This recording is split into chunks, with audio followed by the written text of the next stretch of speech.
As we gather for this race on Father's Day, we thank you for our dads, for all those who show us a father's love and care.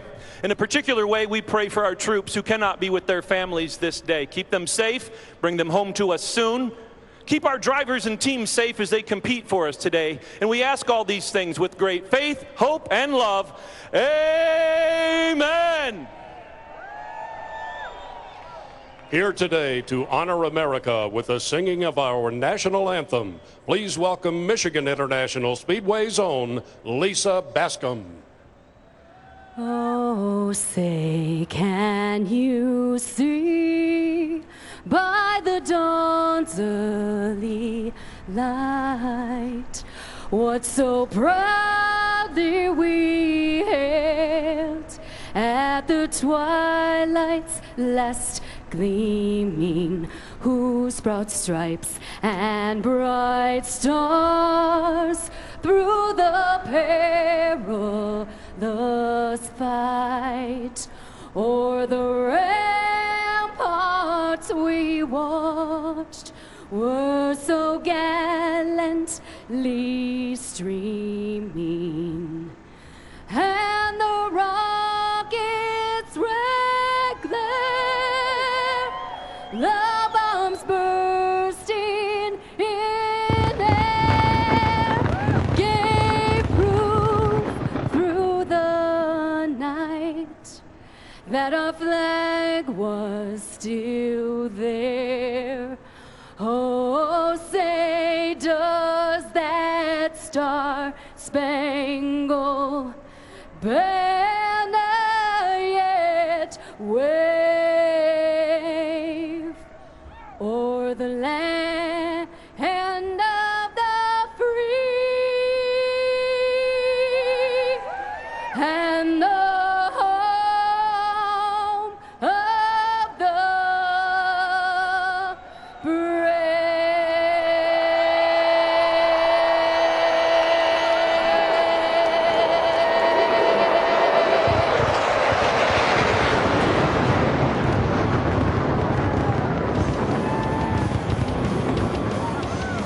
Coming up, drivers and their dads on FS1.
Chevrolet, the official vehicle of NASCAR, is the most awarded car company 3 years in a row. Learn more at Chevrolet.com.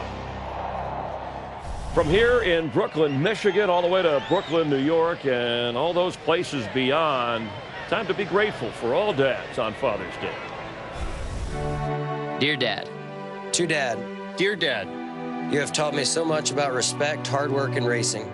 No way I'd be the man I am today, on or off the track, without you. As the years go by, everything becomes clear on how much you sacrifice to help Kyle and I achieve our goals in racing. I know if I'm not doing something correct, you're going to give your 2 cents. You make me better. That commitment you showed us paved the way for all the success that I have enjoyed. So other than the best dad to walk the earth, you're one of my best friends. Thank you, Dad. Love always, Kurt. Your best son, AD. I hope you have a great Father's Day. I love you. Your son, Ricky. Our pole sitter, Kyle Larson, that's his son, 2-year-old Owen. And on Father's Day, Owen, you're supposed to give Dad the gift, but maybe wants to just be like Dad. And taking in the moment here at Michigan International Speedway during the playing of the national anthem and opening ceremonies. Kyle Larson, our pole sitter, Martin Truex Jr. up on the front row. We're going to go 200 laps and 400 miles, so let's hear that command. Race fans, it is time for those most famous words in motorsports. Here to give the command to start the engines, please welcome today's Grand Marshals, Grammy-nominated country music duo, Thompson Square. Happy Father's Day to all the dads out there. And drivers, start your engines!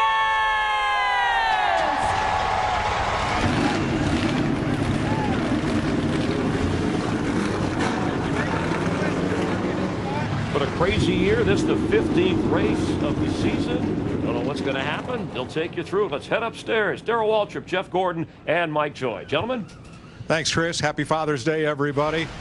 This place is sneaking up on its 50th anniversary, but it's only had 2 first-time winners. Dale Jarrett and Kyle Larson. It's had a few surprise winners. Sterling Marlin, Brian Vickers come to mind. But one thing this track has always had in its 2 Cup races a year, speed. Yeah, every racetrack we go to, they got its own. It's got its own personality.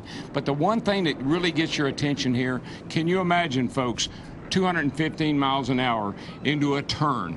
Just think about it. I know you can't imagine that, but it is frightening. It's perfectly easy. It's easy to do until something goes wrong, and then, Jeff, hang on to your helmet. Yeah, how do you pass if you're a driver? Well, 250 miles per hour creates quite a wake of air off of these cars, so you get a great draft down the straightaway, but it also is the reverse effect in the corners, so these drivers are going to be hanging on tight, but also they're going to be searching for that outside, that inside lane. Where do I find clean air to make that pass? And let's not forget this track is right in Detroit's backyard. Here are your odds coming into the race. Kyle Larson, the pole sitter, Martin Truex are your favorites. A lot of good picks right there in that half dozen. The center of automotive industry in America. Just a little ways to the east in Detroit, and this big speedway in central Michigan. We're ready to go.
Beautiful day here in Michigan. The hills, the lakes, lots of summer fun to be had.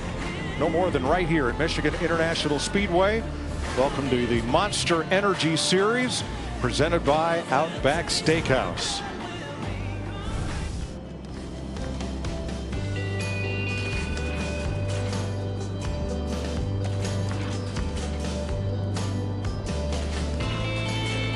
Earlier you heard racing sons honoring their dads. Got a lot of racing dads and their kids here in the series. Kyle Larson on the pole. His dad, or his son Owen, very approving of his pole run here on Friday. And with that, let's take a look at the starting lineup. Kyle Larson on the pole. Martin Truex, third straight front row start for the two-time Michigan runner-up. Clint Boyer matches his best start here, and Kyle Busch won here in August of 2011. Denny Hamlin, a two-time winner at Michigan, and Ryan Blaney, fourth year last August, coming off a big win at Pocono. Joey Logano, Jamie McMurray, Joey a two-time Michigan winner, and the top 10 rounded out by Matt Kenseth and Chase Elliott, who was runner-up in both Michigan races last year. Let me talk to my good friend Clint Boyer. How about it? Hey, Clint Boyer, Steve W. Are you waking there, brother? Yeah, you hot rod. Hey, Bugger Ravage must give you a heck of a car for you to qualify third. That's about the best you've ever done here. What's going on, man? I guess I deserve that, calling you old senile. Man, it is a fast hot rod. This Haas Automation Ford's been a lot of fun all weekend. The guys have done a good job of working on it here. Big task at hand. It ain't about one lap now. All right, brother. Well, you know we're all pulling for you up here, and I hope you have a good, safe day, and happy Father's Day, pal. Thanks, buddy. You guys, too. Have a good one.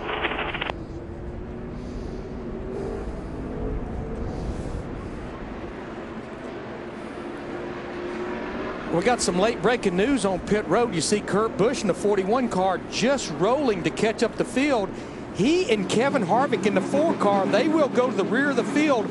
Unapproved body modifications after inspection on pit road. So NASCAR continues to drop the hammer on this as far as making body modifications. I mean, that means we're going to have some fast drivers coming from the rear. I think guys that can win this race. Wow, Harvick surrenders 11th starting spot and Kurt Busch 15th. That's huge. That is something NASCAR's really cracking down on lately. Now, I mentioned we've only had 2 first-time winners at this racetrack. We've had 3 this season already. Who might join them? Good question. That's what we're all counting on.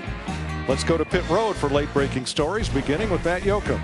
Mike, Eric Jones hopes to continue that trend of first-time winners. The 21-year-old racing this year as a rookie, more like a 31-year-old, just not making those typical rookie mistakes. And what impresses his crew chief Chris Gale the most is his improvement from Friday to Sunday. Now, we've only seen back-to-back first-time winners 3 times over the last 47 years.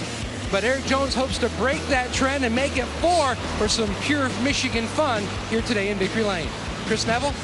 Well, Denny Hamlin's a 2-time winner here at Michigan, and he's hoping to tip his team into that victory column for the first time this year. He said the team just didn't have the speed in the early part of the year, but by mid-May, they turned the corner. They think if they can be perfect here on pit lane and have great restarts, they think today could be their day. Jamie Little? Well, Dale Earnhardt Jr. is coming off a tough weekend at Pocono. 2 blown engines, both because of missed shifts. Well, as crew chief Greg Ives told me to ensure that never happens again, he changed the shifter lever, and it starts today. It's a ball shifter, and he told me he wants his driver to get used to it today, even though they only shift really on restarts and on pit road. And guys, by the way, that 88, great speed off the truck, minimal changes, great speed. Larry Mack? Yeah, Jamie, I think for drivers and teams starting at the rear of the field, and we've already talked about Kurt Busch and Kevin Harvick, they're going to have to pull some strategy, and I think some of that strategy may come from pit road, changing possibly just right side tires. I think we'll see that a lot today. Now let's take a look at our Outback Steakhouse race analysis. 200 laps, 400 miles. The first 2 stages, 60 laps. That final stage to the checkered flag, 80 laps. Pit road speed, 55 miles per hour. Pay close attention to this one. Fuel window, 44 to 48 laps. It rained here a little bit this morning. Competition caution lap 20. You can't fuel the car until that caution. And to the rear of the field, Ty Dillon, the 13 car, unapproved body modifications after qualifying. Daniel Suarez, unapproved tire change. Jimmy Johnson, A.J. Allmendinger in backup cars, and add now Kevin Harvick, Kurt Busch for body modifications on pit road. The weather here, rain this morning, air temp 78 degrees, 107 degrees track temp, partly cloudy. The good news is, Mike, the rain is far to the east of us. That is good to hear. We really got drenched here about 11 a.m. this morning, but the sun popped right back out and dried it quickly. As you look at the asphalt here from our Goodyear aerial coverage and from our cameras down near the ground, you'll see a black line all the way around the groove. They brought the tire dragon in here from Kentucky before these cars came on the track. We had an Xfinity race yesterday, but look right down near the yellow line, it's still gray, and way up top it's still gray. Are we going to have a 1.5, a 2 groove racetrack at the start? And is that groove going to move around a lot like we've been used to seeing? Mike, I've actually seen this track have 0 grip and 0 grooves on lap 1. This place, when it sits, especially with the sun coming out, can get very, very slick until some heat gets in these tires and that rubber gets laid into the racetrack. Yeah, the little bit of rain we had, Mike, obviously didn't do much to the track. We still got a very dark groove. It's pretty visible to everybody, so it didn't really do a whole lot to the track. So it's going to be interesting on the start. Well, you can race 5 and 6 wide here. There's room to do that. But how hindered by the narrow groove are these drivers who have to start at the back going to be working their way to the front? I think one guy we could ask, because he'll be the first one to try it, that guy starting on the outside pole, or on the pole today, actually starting on the outside on the come to get the green, Kyle Larson. He will be the first one to try it if there's something up there. The turbulent air back there for those that went to the back is going to be crazy. I mean, they are going to have their hands full at the start of this race until that field gets spread out.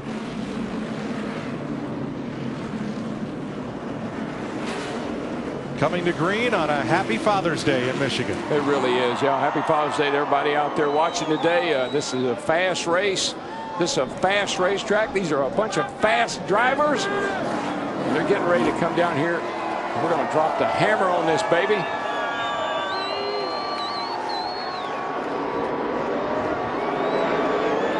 And here we go, folks. Boogity, boogity, boogity. Let's go motoring in the Motor City, drivers.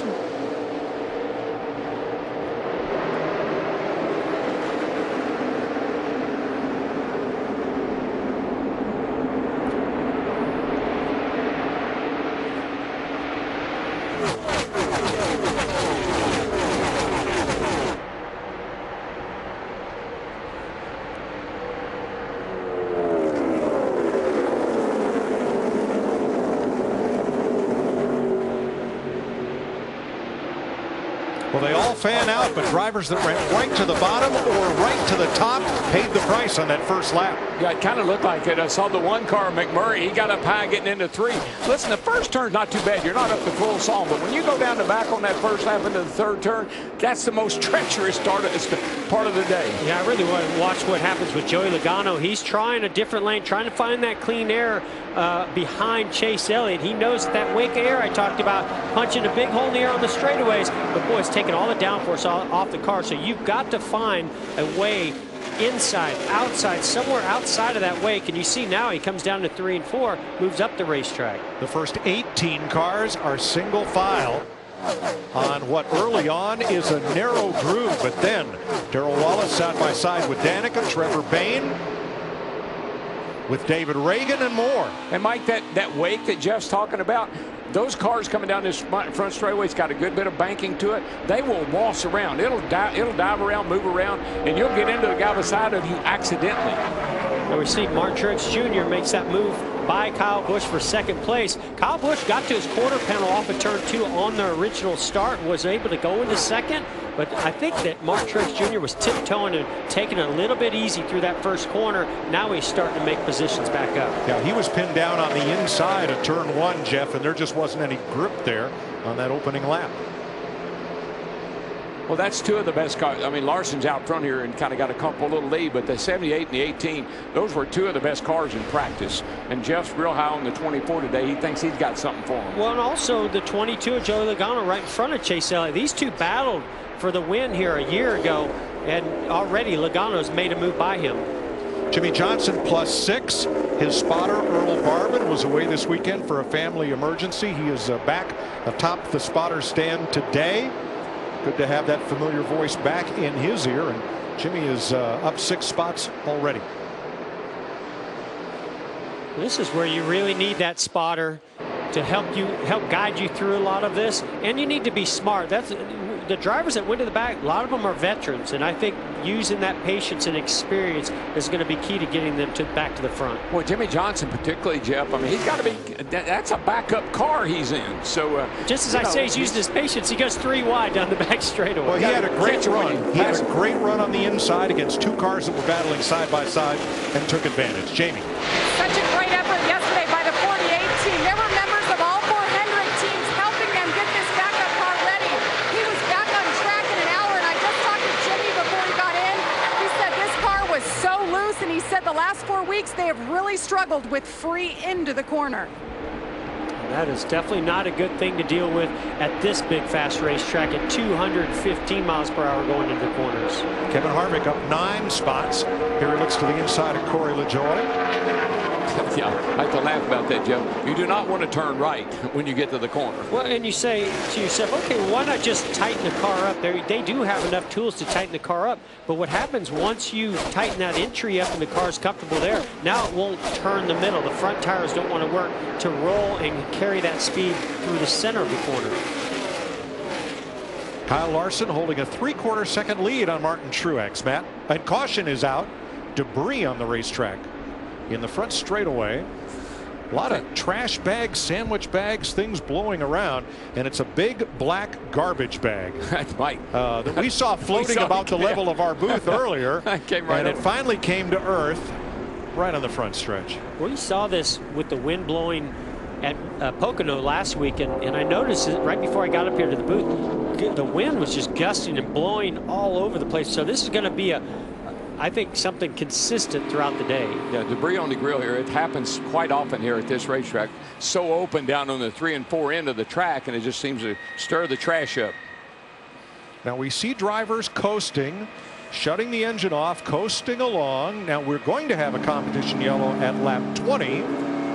Larry, what's going on here? Well, anytime you can save fuel, that's less time you have to spend putting fuel in the car on a pit stop. Remember, you cannot fuel the car until that competition at lap 20. I don't see any of the leaders coming. We may see some drivers at the back come to pit road, maybe make some adjustments, but you only have 7 sets of tires laying in the pits as far as to work with today. And something else I'd add to that, Larry, these teams, aerodynamics mean everything. So they tape up the grill as much as they possibly can. So not just saving fuel by shutting the engine off, it helps keep the engine cool under these slow conditions under caution. The other thing I think the teams are looking at, if I'm saving fuel now, that means less time in the pits to put fuel in the car. And if I'm going to take 2 tires, that's real important.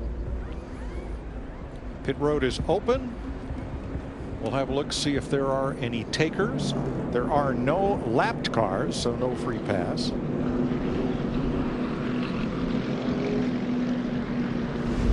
And it looks like about 10 cars toward the back of the field will come in.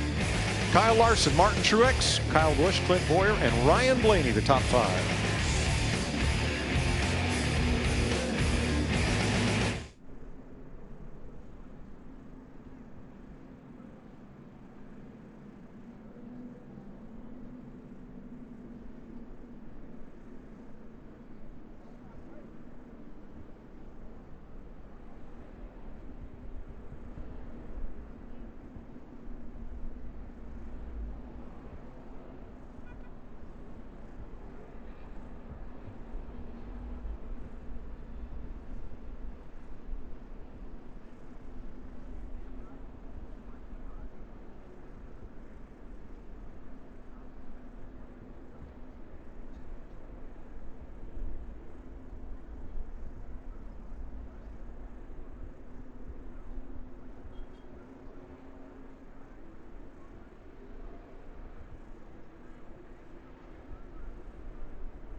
9 laps complete in Michigan, getting ready to go back to green. Here are today's Ford Performance Track Facts.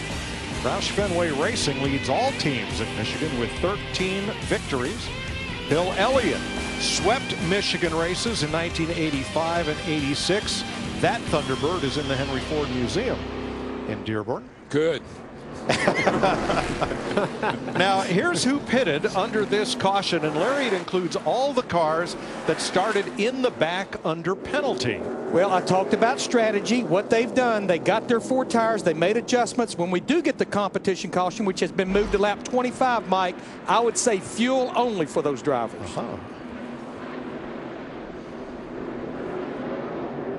So that'll be 16 laps from now. Pace car is in. Kyle Larson from the outside of the front row once again leads Martin Truex into the restart zone, and we're back under green.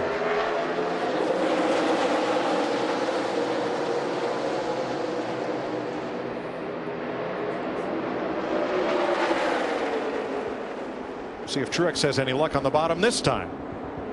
No. The question is, can he get up right here? And he doesn't. Again, just like what happened. This time it's with Bowyer, just like that last start.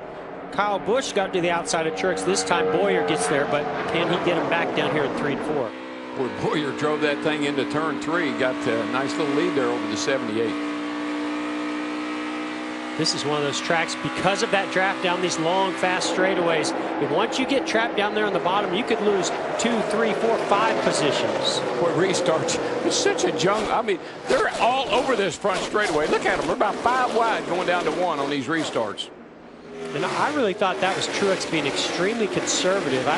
Maybe his spotter was being conservative, but he certainly was. He had the opportunity to slide up and get in front of Bowyer, and he chose not to. I think it's just maybe a little early. It's a little, maybe it's not a dicey move at this point. Just don't do it right now. Save that for later. And he definitely has a good race car on the longer runs.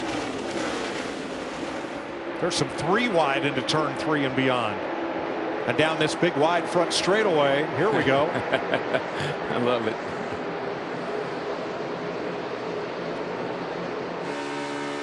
Once again, drivers that restarted in the back rushing to the front.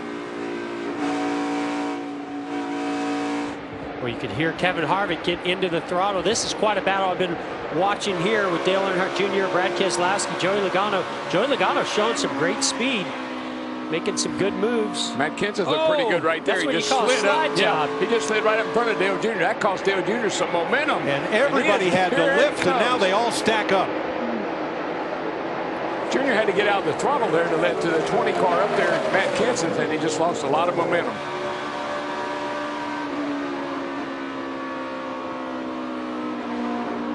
Those boys in the back are coming. Kurt Busch has gained 9 spots. Jimmy Johnson 8 since the restart. Here's Busch up for 18th against Ryan Newman. He restarted 28th.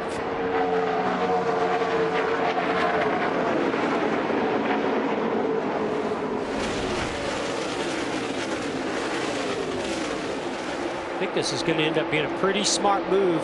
That caution felt a good time for those that started at the back that have fast race cars to come in, get those fresher tires, and only take fuel when that competition caution comes out. They're going to get that track position and have pretty decent tires. Yeah, I think the big thing for them is they can take fuel only, or they can just take 2 right sides, and they'll be in good shape. And this is one of those tracks where tires, the air pressure in the tire is more critical than the actual tire wearing out. There's not a lot of fall off in these tires as they run. Now, Jimmy Johnson got 4 tires on his pit stop. Kevin Harvick has gained just 3 spots since his pit stop from 27th to 24th. And Mike, I might be wrong, but you take 4 on that caution, so you have the luxury or the option to take 2 when you come for the competition yellow. If any. Larry, with only 16 laps in this run, potentially, might you just do gas only? Mike, I think they'll do gas only, and honestly, this pace is not slowing down. I look for a lot of the leaders maybe to just do right sides. Oh, 3rd place. Track position's going to be king today, isn't it, Larry? And like I say, the pace is just not slowing down. Larson's fastest lap was 37.17. He just ran a 37.17. Matt? Showing a lot of speed, out to about a 2.5 second lead over Clint Bowyer. And Jeff, you talked about feeling in the wind when you went to the booth. That's exactly what Kyle Larson is telling his team about the 42. It's making his car loose on entry.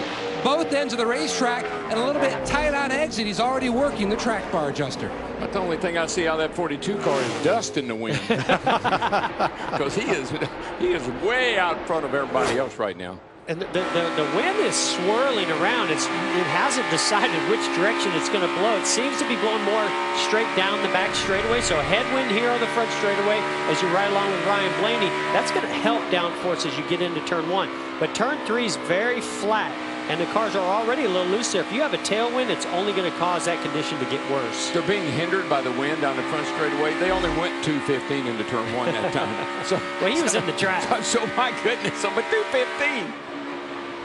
That's 210, amazing. 210 into turn 3. Now, yesterday getting it on, buddy. Yesterday we had a tailwind down the backstretch. Not so much today. Daniel Suarez battling Ryan Newman ahead. Danica Patrick to the side. Mike, I've talked to a lot of these drivers, and they all say even at these speeds, the cars are not difficult to drive. Everything is so scienced out on these cars. All the geometry, the way the car rides, the aerodynamics, everything is scienced out for a car to run 215 into turn 1. Until you throw 39 other cars around you. That's when it changes the way these cars drive. Then it becomes a science project. Yes. You just watch Dale Jr.'s car. You see the nose up here. You see him behind the wheel. We don't see a lot of jostling around by the driver. You see a little bit here at the start-finish line. But look how comfortable he is as he enters turn 1 here. Well, it looks comfortable to me. He might not agree with that. Well, he was very comfortable in practice yesterday. I thought that looked pretty good. He might just start off a little bit freer than he wants to. Maybe that's why he lost a couple positions. Once some air pressure gets built up in these tires, I wouldn't be surprised if you see him start making his way back forward. I think Junior's one of those guys. He likes to get into a rhythm. He likes to find a little place like he is right now. Nobody in front of him all that close, nobody that far behind him, and then just kind of get some laps under his belt. You know how we say the leader cleans the track for everyone? Well, Kyle Larson just had a big piece of paper on his grill, but it came off. It blew off. Oftentimes you have to get close up behind another car for that to happen. Oh, it's rare that it ever comes. Oh, no, that's a pretty big piece. I don't know how at 215 anything stays stuck to the nose of one of these things. Watch this. Just going down the front. That was going to be a significant problem if that piece did not come off the nose. I'm not sure when, where, and how it did come off. Maybe when that splitter hit the ground going into the corner. There it goes. There it is. Yep. Right at terminal velocity, it came off. Scared it. Disintegrated it. Boy, Kurt Busch is on a mission. He's up 12 since the restart. Jimmy Johnson is up 11. Here are the Dillon brothers together. I'm impressed with Suarez. Also, he went to the back at the start of this race, got 4 tires on that last stop. He's making his way up through there, just right there behind Johnson. And here's Harvick now passing Suarez. So all those cars with 4 tires right together. Yeah, Harvick's come to life. It took him a while, but now he's passed 7 cars since the restart. Not to mention Jimmy Johnson, who's right in front of Kevin Harvick. Johnson up to 19th.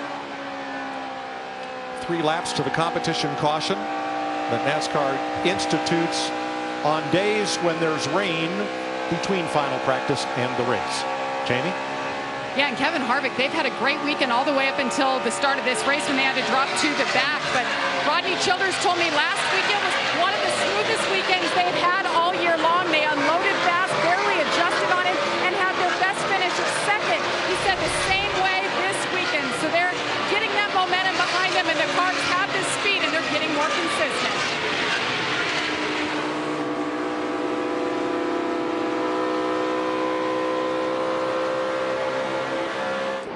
Jamie McMurray in trouble. He went way up high in turn 2 and slowed. Yeah, he's going to lose 2 positions here. I think he just lost, I don't know if he lost the nose or the back of the car, but he moved up out of that darker area that is rubbered in. And when you do that, there's 0 grip, and he lost a lot of momentum. I think that was pretty breathtaking. I don't know if the pass by Junior, who's got a battle here for 9th place between the 2 and the 20. But when Junior went by McMurray in the one car, I don't know if that upset McMurray's car and sent him up the hill or not. Something did. Well, whatever his problem, he wants to ride it out for one more lap when we know we're going to have a caution flag. Matt. We touched on Brad Keselowski wanting to score a winning Cup here at his home racetrack. Right now, he's trying to focus more, Mike, on turns 3 and 4. That's where he feels like he's giving up most of his time, just loose in, tight across the center. Keselowski in 10th place, 8.5 seconds off the lead.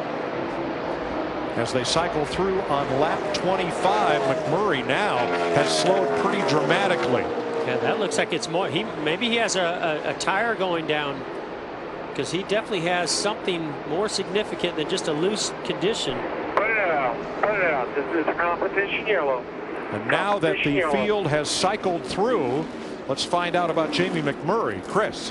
Well, since the drop of the green, Mike, Jamie McMurray complaining that car just way too loose, especially on entry. But these last 10 laps, he said that car is just wrecking loose. He's been trying to adjust the track bar in that car, but it just isn't getting any better. So he hung on for 16th at the time of the yellow flag. Lost 5 positions there in those final couple of laps. And we still have everybody on the lead lap, so no free pass on this caution flag. That was well put, Mike. He was hanging on, I assure you.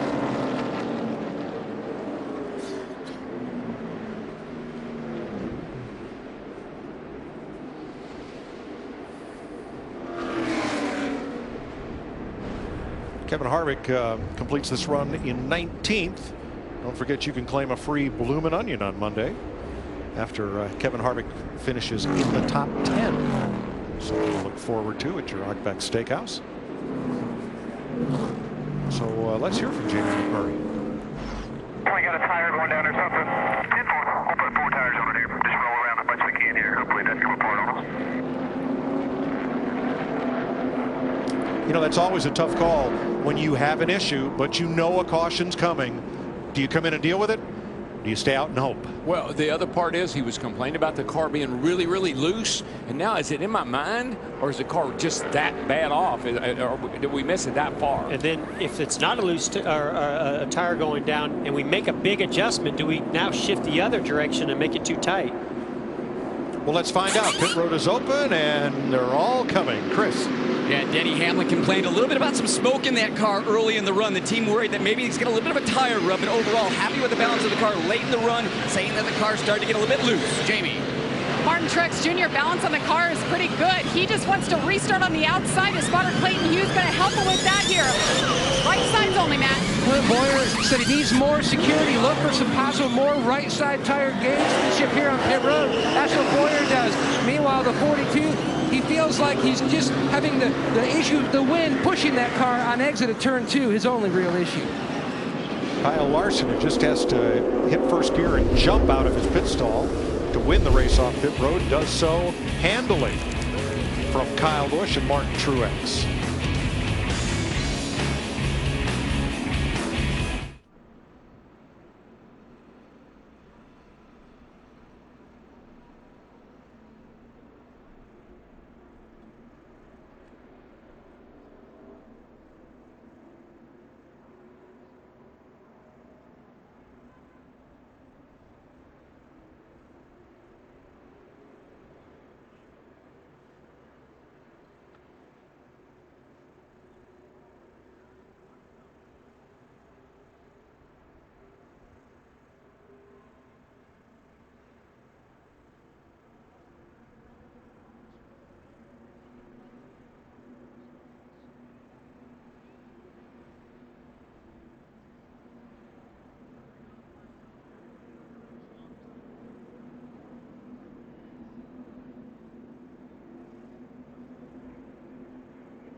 5 cars stayed out and did not pit.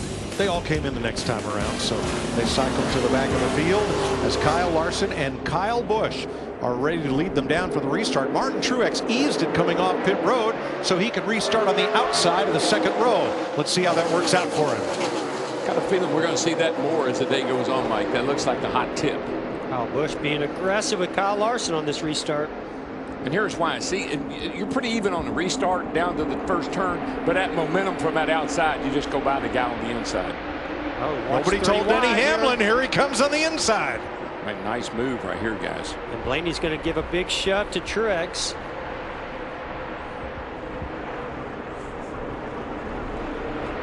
Here comes Boyer 3 wide. And then Hamlin did a nice job sliding up in front of Blaney, but Blaney turned underneath him, made a great move. If he can clear him. I tell you, that 21 has got some steam under the hood. He goes down that straightaway.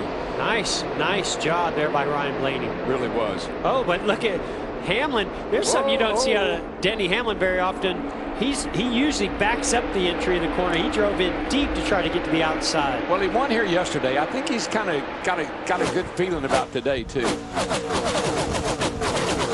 Yeah, yesterday Denny stole that money right out of that kid's hand. William Byron coming for the win, and Denny Hamlin beat him. Beat him to the line. Don't worry, he'll get his share. Yeah, great young talent of William Byron.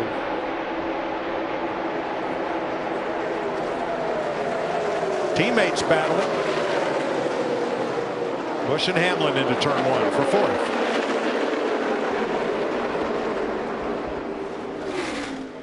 Chris?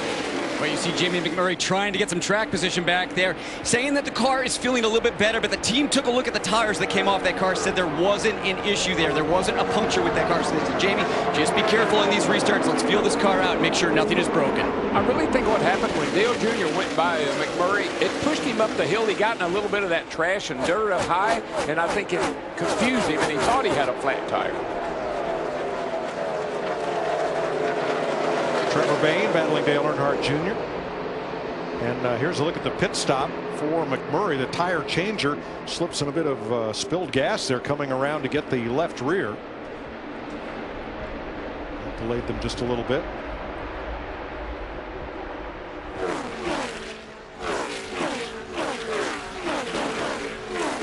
Now, prior to the restart, we talked about gamesmanship on pit road, trying to work out what lane to be in for the restart.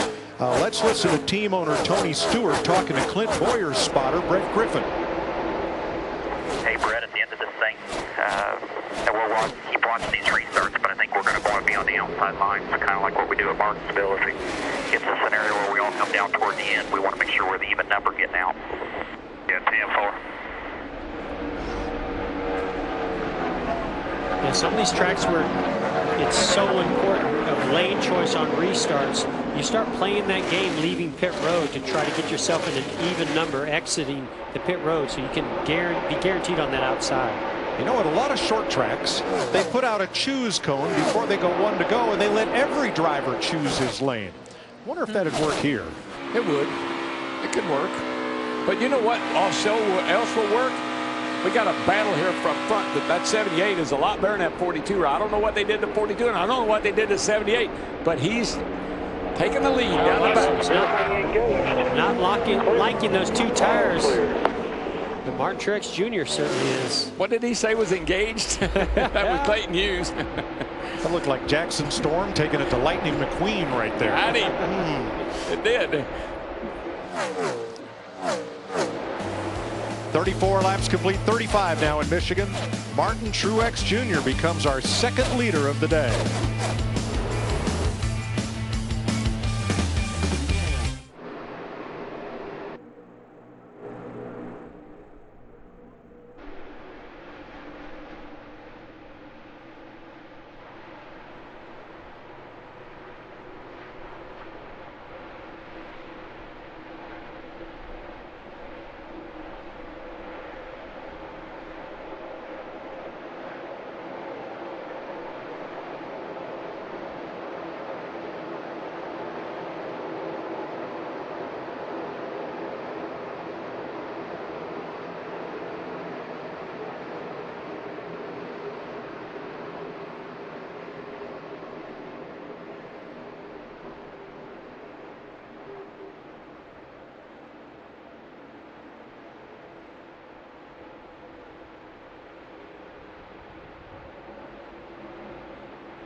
Whole grain always comes in first with General Mills Big G cereals.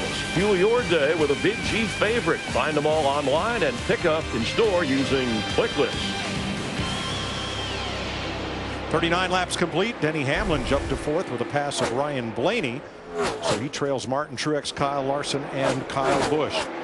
Blaney's about to lose another position to Clint Boyer. But you know what I like about Blaney? These guys are a little quicker than him. He is.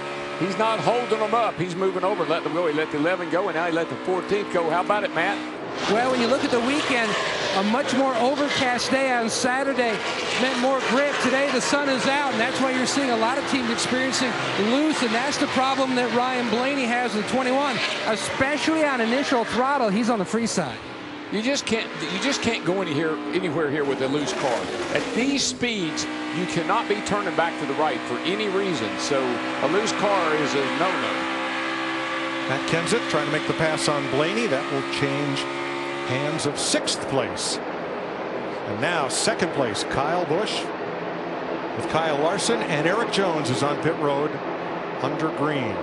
Yeah, he questioned the lug nuts, and we'll see what they figure out. Yeah, he was asking his team shortly after that restart, did you get all the lugs tight? Matt? And that's exactly what he was questioning with that team. Whether they got the lugs tight. And Chris Gale told me that we've made a lot of great moves this year. We have had some hiccups, whether it be strategy or especially on pit road, that we have cost ourselves some great runs. Now it's going to be interesting to see if we get some trends here of long green flag runs, if this is going to be a big or lesser hit. Well, they'll be fine. They are the only car 1 lap down. Jones was in 8th place when he peeled off to pit road. Kyle Busch stalking pole sitter Kyle Larson. Typically when you change right side tires and leave those left sides on, it typically tightens you up, but that does not seem to be the case today. Kyle Larson, you could see that little wiggle as he got into turn 3. He had a little bit of a free condition. It's only gotten looser since they've made that pit stop. Yeah, and a little bit I worry about, Jeff, is if I got a vibration, is it my right sides or is it my left side? So I think the almost safest thing to do is change 4 tires in that situation. And oh, by the way, Jimmy Johnson's made it into the top 10. Took him 42 laps to do so. I mean, how many times have we seen Jimmy Johnson start at the back? I think what we talked about in the pre-race, 3 of his last 4 wins, he has gone to the back for some reason and come back up and won the race. And we'll also keep an eye on Kurt Busch because Kurt restarted 20th. He is up to 13th. And here are the rest of the cars that, due to penalty or backup car, had to start this race in the rear.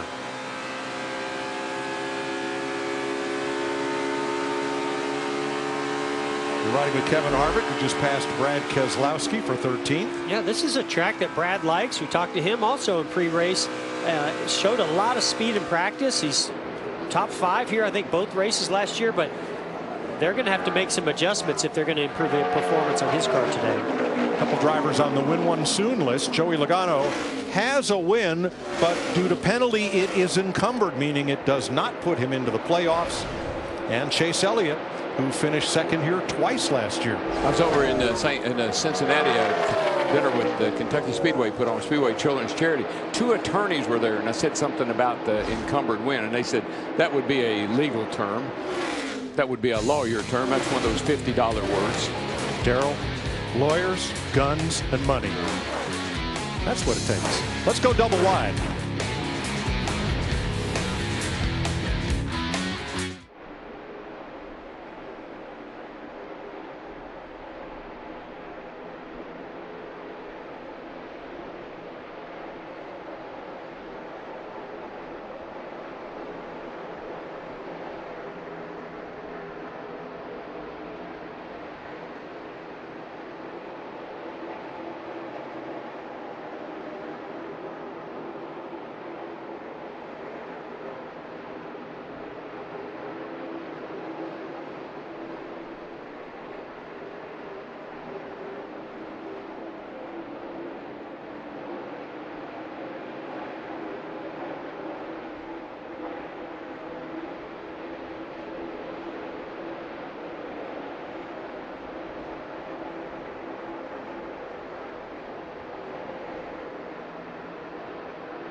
49 laps complete, 11 to go in stage 1. Martin Truex Jr. leading Kyle Larson by 2.7 seconds. It's time for the AARP keys to the drive. Well, thank you, Mike. Michigan is one of the toughest tracks to gain position. So drivers and teams, they're going to need to be on top of their game in these 3 areas. The restart area, from the restart zone on a curved 12-degree straightaway all the way through turns 1 and 2, it's key to get that launch and maintain momentum once the green flag waves. Once you've settled into a run and are in position to make another pass, it will still be very difficult to finish that move. A driver will need to get outside with the weight generated by that car ahead to get critical air on the car. And finally, if you're not making much headway on the track, a change in pit strategy can help you leapfrog the competition or even trap them a lap down if the caution waves in your favor, so you can go battle for victory. We'll see how that sorts out here in the closing laps of stage 1.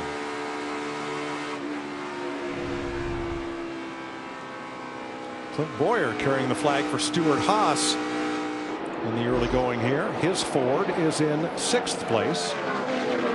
He's the highest placed Ford ahead of Ryan Blaney.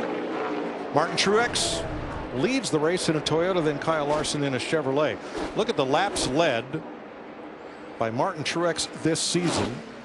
Not only almost 900 laps led, but of all the laps we've run, he has spent 36% of them in either 1st or 2nd place. And that leads the league. What I don't want to remind Martin Truex Jr. of is how few of races have been won by the driver that's led the most laps. No, don't. I think only 2 or 3. 2 or 3, I believe. Yeah, I think so. Kyle Larson has the 2nd most laps in the top 2, followed by Kyle Busch. Now here's Eric Jones on fresh tires, trying to get back to the free pass position. But now that Truex has started to lap slower cars, that may be difficult to do before this stage ends. Matt Kenseth had a little trouble on the restart. Car went up the racetrack, lost a few spots, but he has battled back after restarting 8th. He is now up to 5th. All right, thanks, Sue. Give me something motivational here when we get to 11. See what you can come up with. I can get into the motivational stuff. Let's go get him. You better he is. Let's just get started. You actually kind of got me popped up when you said you're going to get the next 2. I thought you were already fired up enough to go get him. But see, that every driver likes something different. Matt wants somebody to cheer him on, say, come on, you can do it. Go get that 11 car. A lot of drivers don't want to hear that, right, Jeff? I mean, some guys don't want to be bothered. Other guys want to be cheered on. Oh, yeah, I didn't need anything to be said on the radio because I slowed down every time they talked on the radio. Well, the Gibbs car is right now running 3-4-5 as Kyle Busch still keeping close tabs on 2nd place Kyle Larson. Matt. Kyle Larson 4 seconds back of the leader. Remember when he was out front, his car was on the free side. They made that 2-tire stop. Now the car has swung to the tight side. That's why he's giving up time. Meanwhile, the Kyle behind him is showing some frustration over the team radio because he was really great on the restart, but when he got close to the 42, the car swung to the free side and he couldn't do anything with it. That's just frustration. We talk about that wake that's generated, that airflow off those cars, and when you get into that wake in the corners, you just don't have the downforce. And this groove is very narrow. Maybe it'll widen out as the race goes on, and that'll help a situation or a driver like Kyle Busch make that pass. Darrell Wallace Jr., 21st for Richard Petty. You know, he's not the first racer in his family. His mom ran track at the University of Tennessee. As competition. Well, I know he loves Tennessee. He's a big Tennessee football fan. He and I did a couple of promotions together around the Bristol race, and he's a big Tennessee fan. Now I know why. Now I know the rest of the story.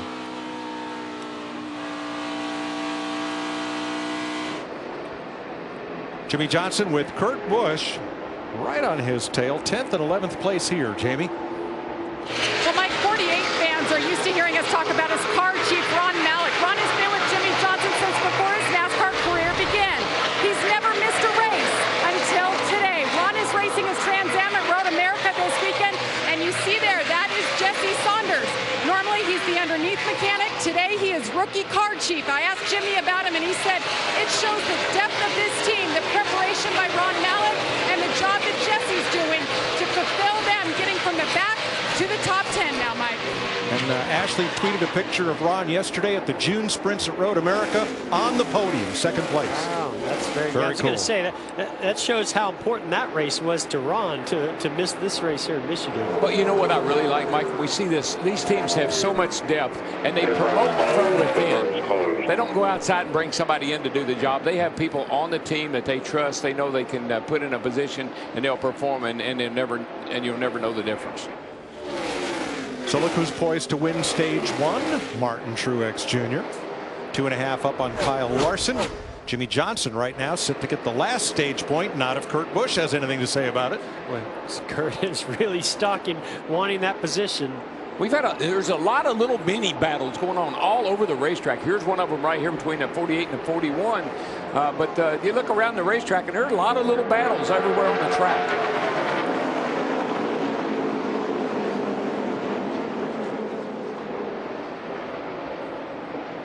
One to go for race leader Martin Truex, looking for his 9th stage victory of the season. And if he gets it, well, that's more than any other team has this season. It's amazing. They put a great effort into this. Amazing stat. Yeah, he is continuing to build quite an advantage when those playoffs come around. MTJ, Martin Truex Jr. wins stage 1 from the Kyles, Larson and Busch, Hamlin and Kenseth, Boyer, Blaney, Elliott, Logano, and Jimmy Johnson gets the final stage point.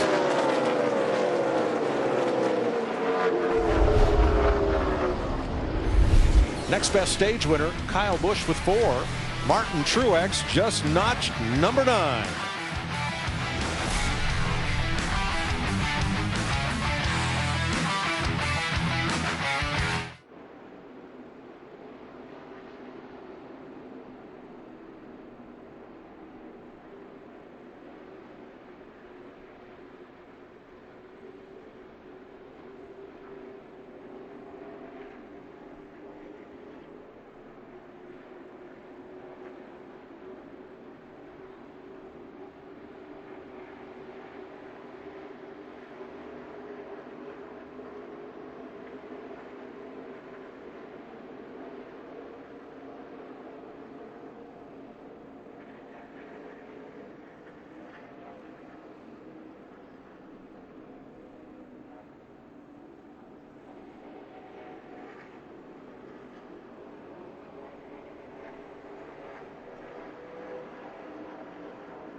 Hey, I'd like to wish Happy Father's Day to all the fathers out there, especially my dad, who got me started in racing, and without his support, I wouldn't be where I am today. To all the dads out there, thank you for everything that you do, but especially to my dad, I love you, I appreciate you, I love you, thank you. Hey, I want to say Happy Father's Day to all the fathers out there, especially mine. Appreciate everything you've done for me to get to this point. Happy Father's Day, Dad. Thanks for coming to the racetrack.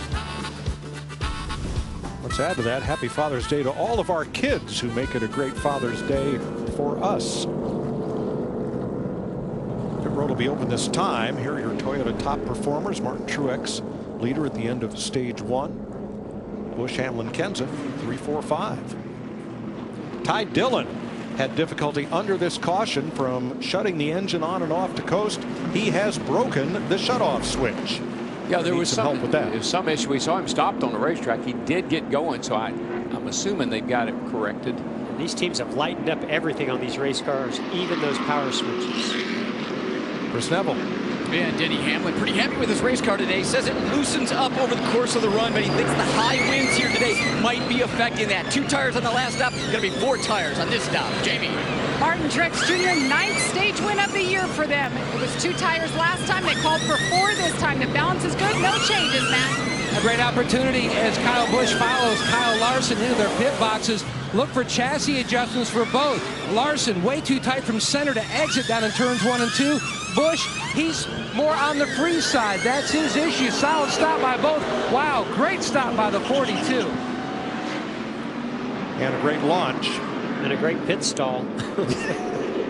All things together. Yep. Here's the race off. 18 feet. That's the distance for the 42 of Kyle Larson. Is all he has to do to jump off out from that #1 pit stall. Let's dial up our stage winner.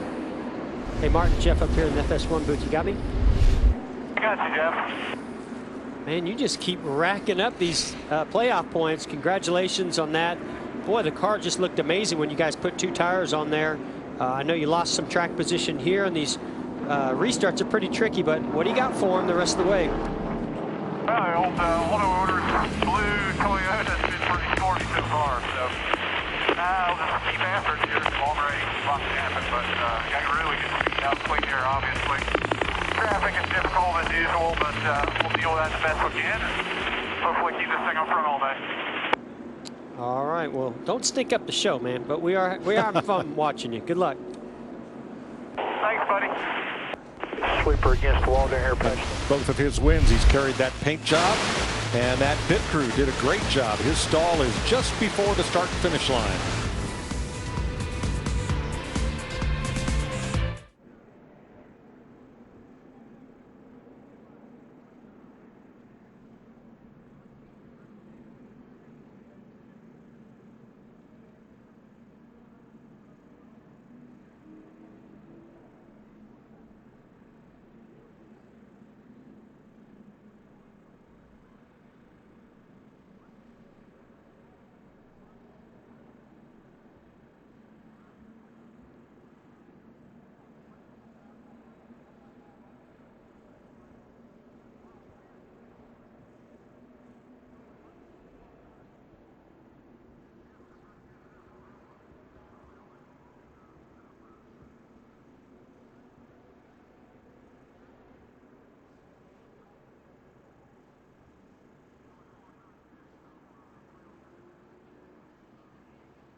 Take a look at this packed infield from our Goodyear aerial coverage.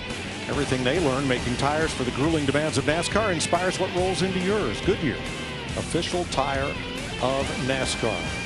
Packed infield and a very strong crowd. The upper 2/3 of the grandstand quite full, as are those luxury RV spaces outside turns 3 and 4. The bottom 10 rows not so much, but that's a very strong crowd here. I don't know what's a crowd in the grandstand. I know that infield crowd was rowdy last night. They were. There's a concert going on out there. They have a good time in the fireworks, concert. They were having a big old time. 3 cars will take the wave around. Teammates David Reagan and Landon Castle and Eric Jones will also take the wave around. So they'll get back on the lead lap. The free pass car was Matt DiBenedetto. So we will restart with, it looks like, almost the entire field back on the lead lap here. 66 complete. Larson, Truex on the front row, Kyle Busch, Kenseth, then Logano, Boyer, Elliott Harvick, Hamlin, and Kurt Busch will be your top 10 for the restart. Mike, we had some rough pit stops on pit road on that time. Everybody pretty much went with 4 tires, but Ryan Blaney in that 21 car, you can see right there, 18.1, all types of trouble on the left rear. Kyle Larson, you can see 11.5, but Denny Hamlin, a lot of trouble on the right rear, a little bit of trouble on the left side, but I think it all started on the right side. That stop right there was 15.81. He's going to restart back in 9th.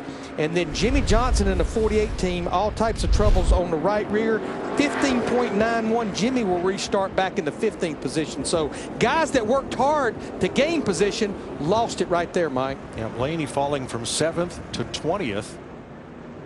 And Hamlin from 4th to 9th. And these are big pit boxes, easy in, easy out. Here they come to the Geico restart zone. We'll get stage 2 underway. Pace car to pit road. Larson Chevrolet against Truex in the Toyota. Green flag.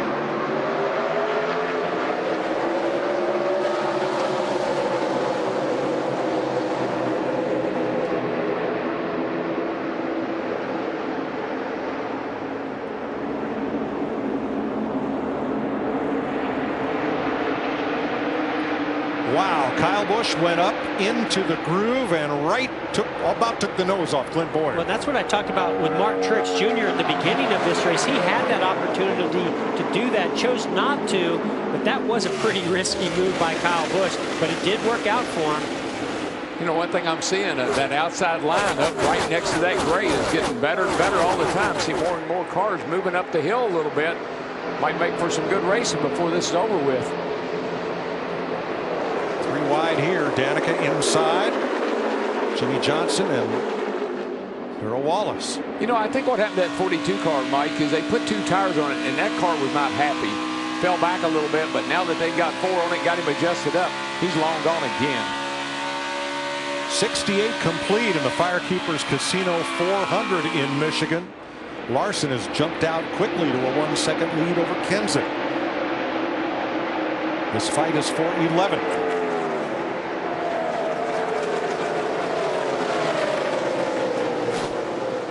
Kind of limits your strategy, I guess, to some degree, Jeff.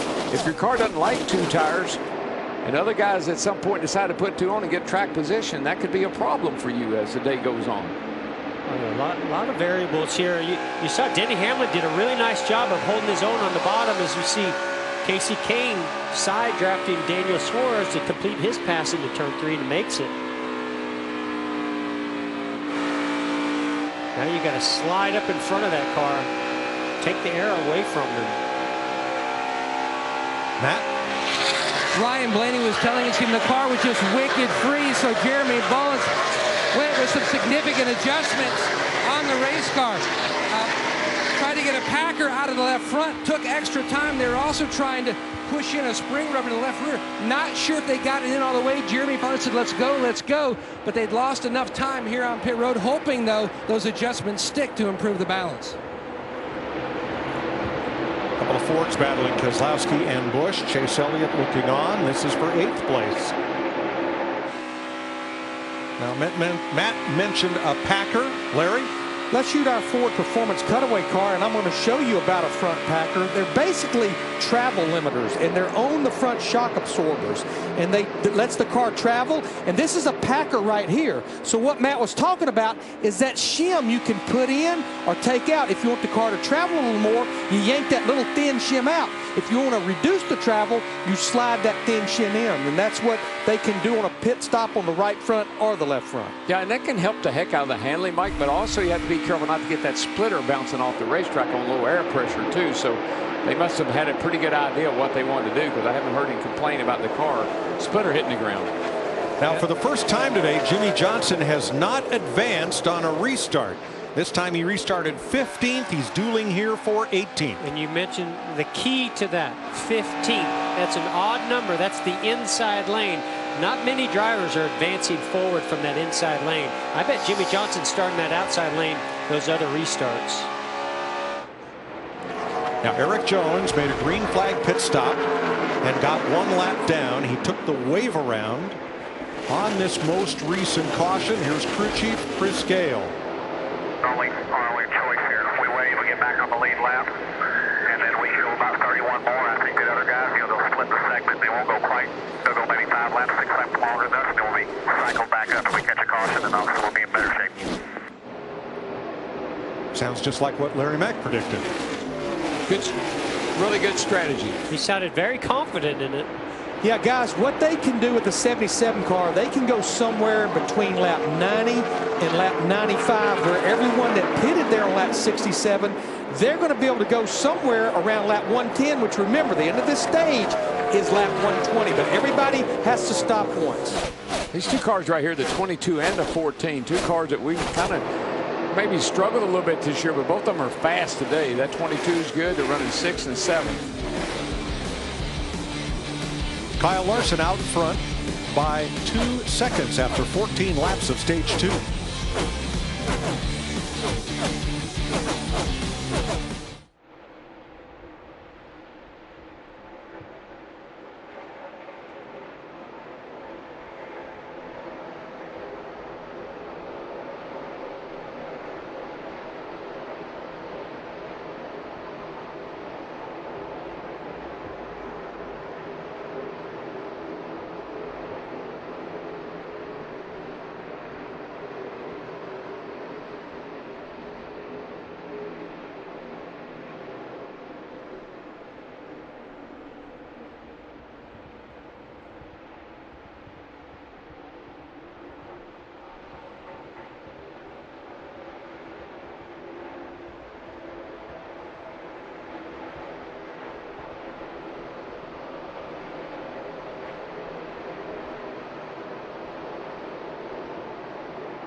Clint Boyer just motored past Joey Logano. That's for 6th place after 78 laps in Michigan.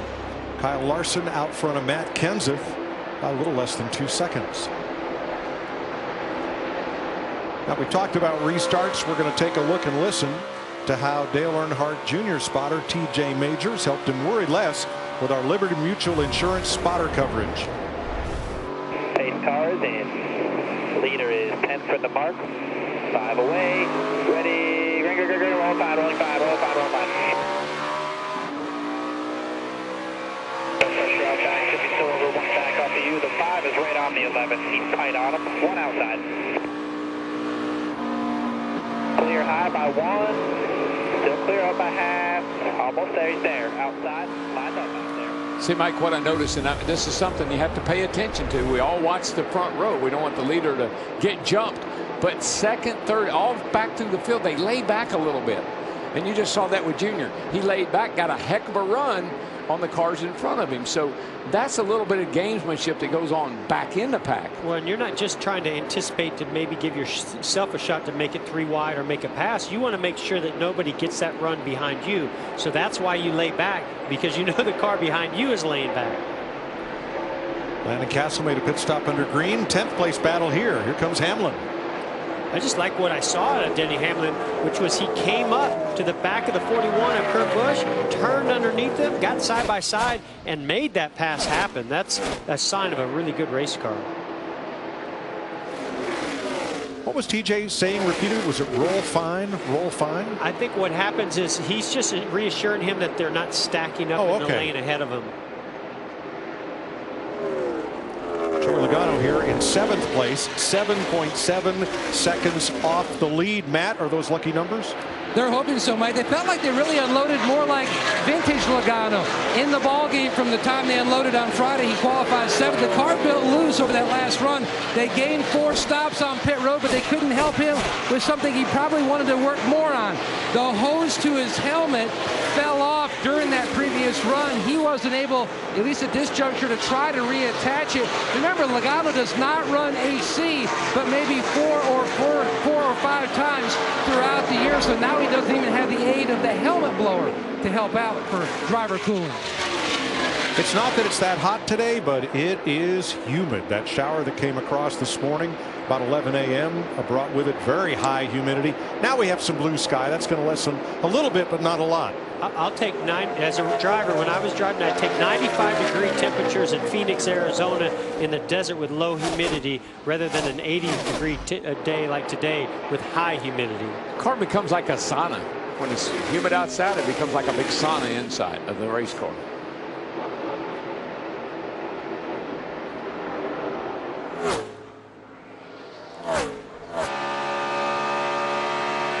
The gap first to second. You saw Kyle Larson and Matt Kenseth 1.8.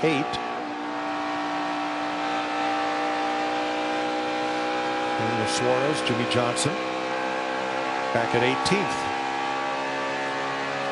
Just ahead of them, Trevor Bayne, who has been on baby watch.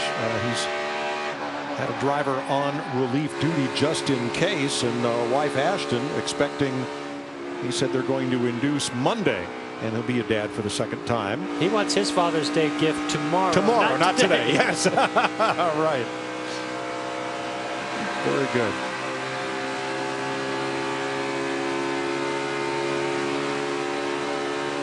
Kevin Harvick across the start-finish line, 198 miles an hour, 209 into the corner. Yeah, you just get your rolling. Rolls her off in there at 208. And about 175 minimum speed through the middle of the corner. Don't slow down this much place, here. Boy, you get it done around this place.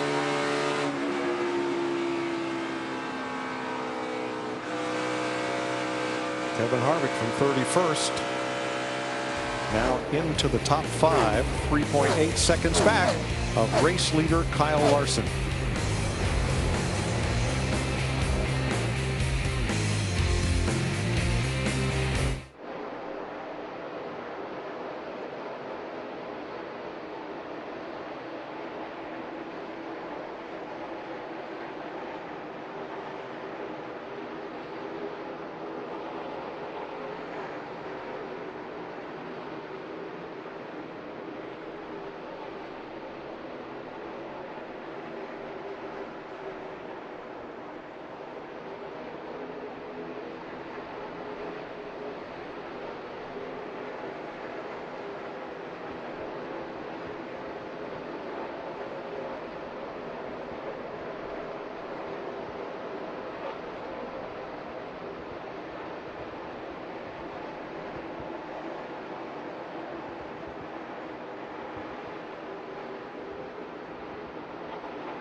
Kyle Larson's Chevrolet leading Matt Kenseth's Toyota by 9/10 of a second. The first Ford is Kevin Harvick in 5th.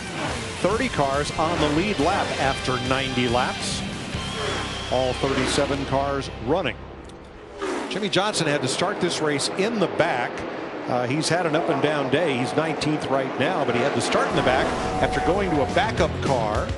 He spun going into turn 3 in practice, did a great job keeping it off the wall, but then got to the grass. And that just tore the front end all the pieces. They fixed it, but when they let the car down off the jack stands, they found that it just wasn't right and rolled out the backup.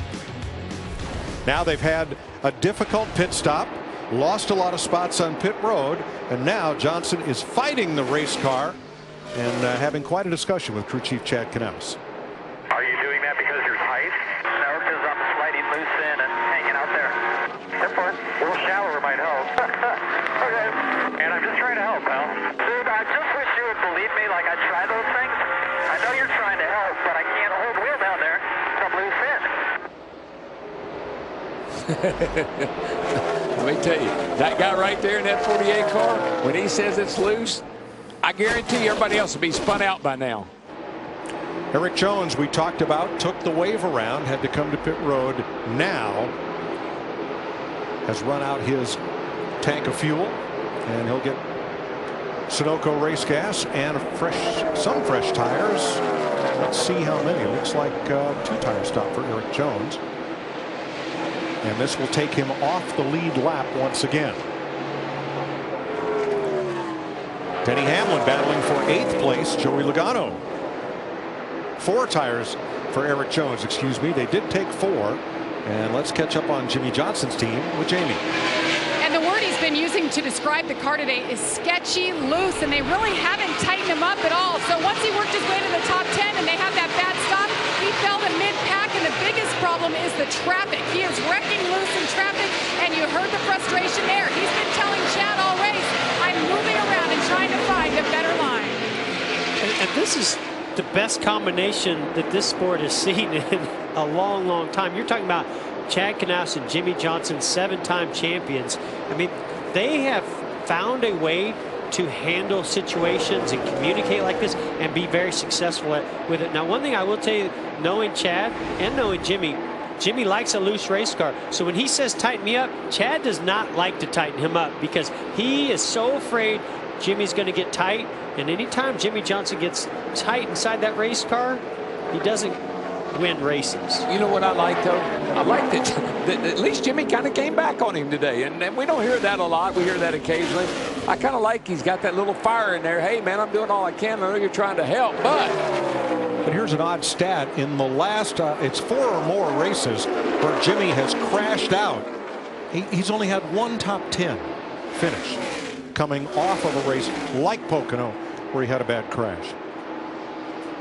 But, you know, they got that backup car out. Remember, Mike, in his first lap in that car was the 6th quickest lap of practice. So the car's fast. The car's good. And he does win from the rear pretty often. Let's get back up front. Kyle Larson leading by a full second on Matt Kenseth now. Matt? Mike, Chad Johnson told me coming in, his concern today was we really would not see the groove widen out like we have here in the past. That's where Larson loves to run. He mentioned to Larson under the previous run that the 18 of Busch was making up a lot of headway right there, hugging that white line. Larson told him that he just couldn't run down there very much because the car just gets too free. Well, we're all concerned about whether the groove would widen out and drivers be able to use more of that asphalt. 97 laps complete. Matt Kenseth closing in.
Time now for a KFC Zinger race break with Michael Waltrip, Chris Myers, lap 101 of 200.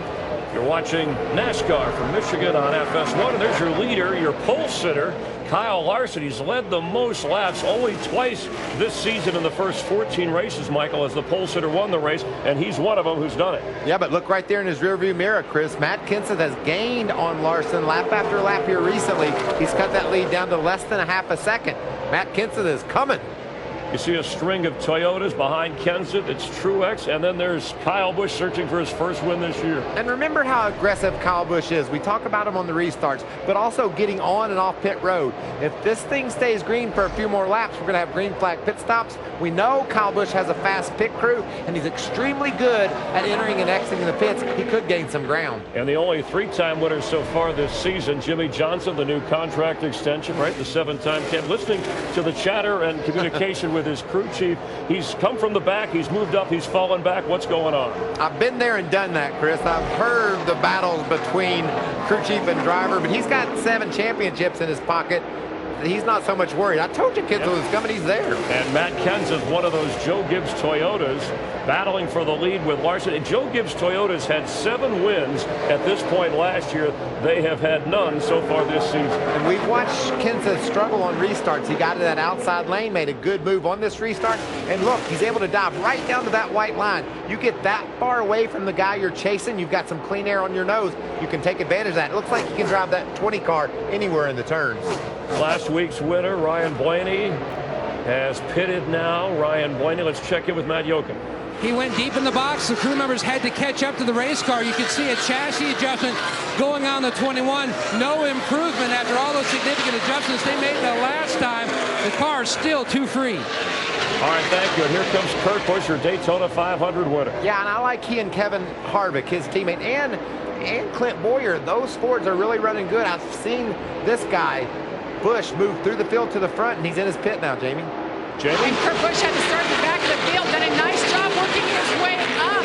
The car balance has gotten a lot better since the start. He was loose in and tight through the middle, but pretty happy with it overall. All right, fuel only. Dale Earnhardt Jr. searching for his first win, and this is Swan Song season. He has won twice here at Michigan. And he's got a good race car, Chris. I've watched him the last few laps. He's moved up to the 12th position.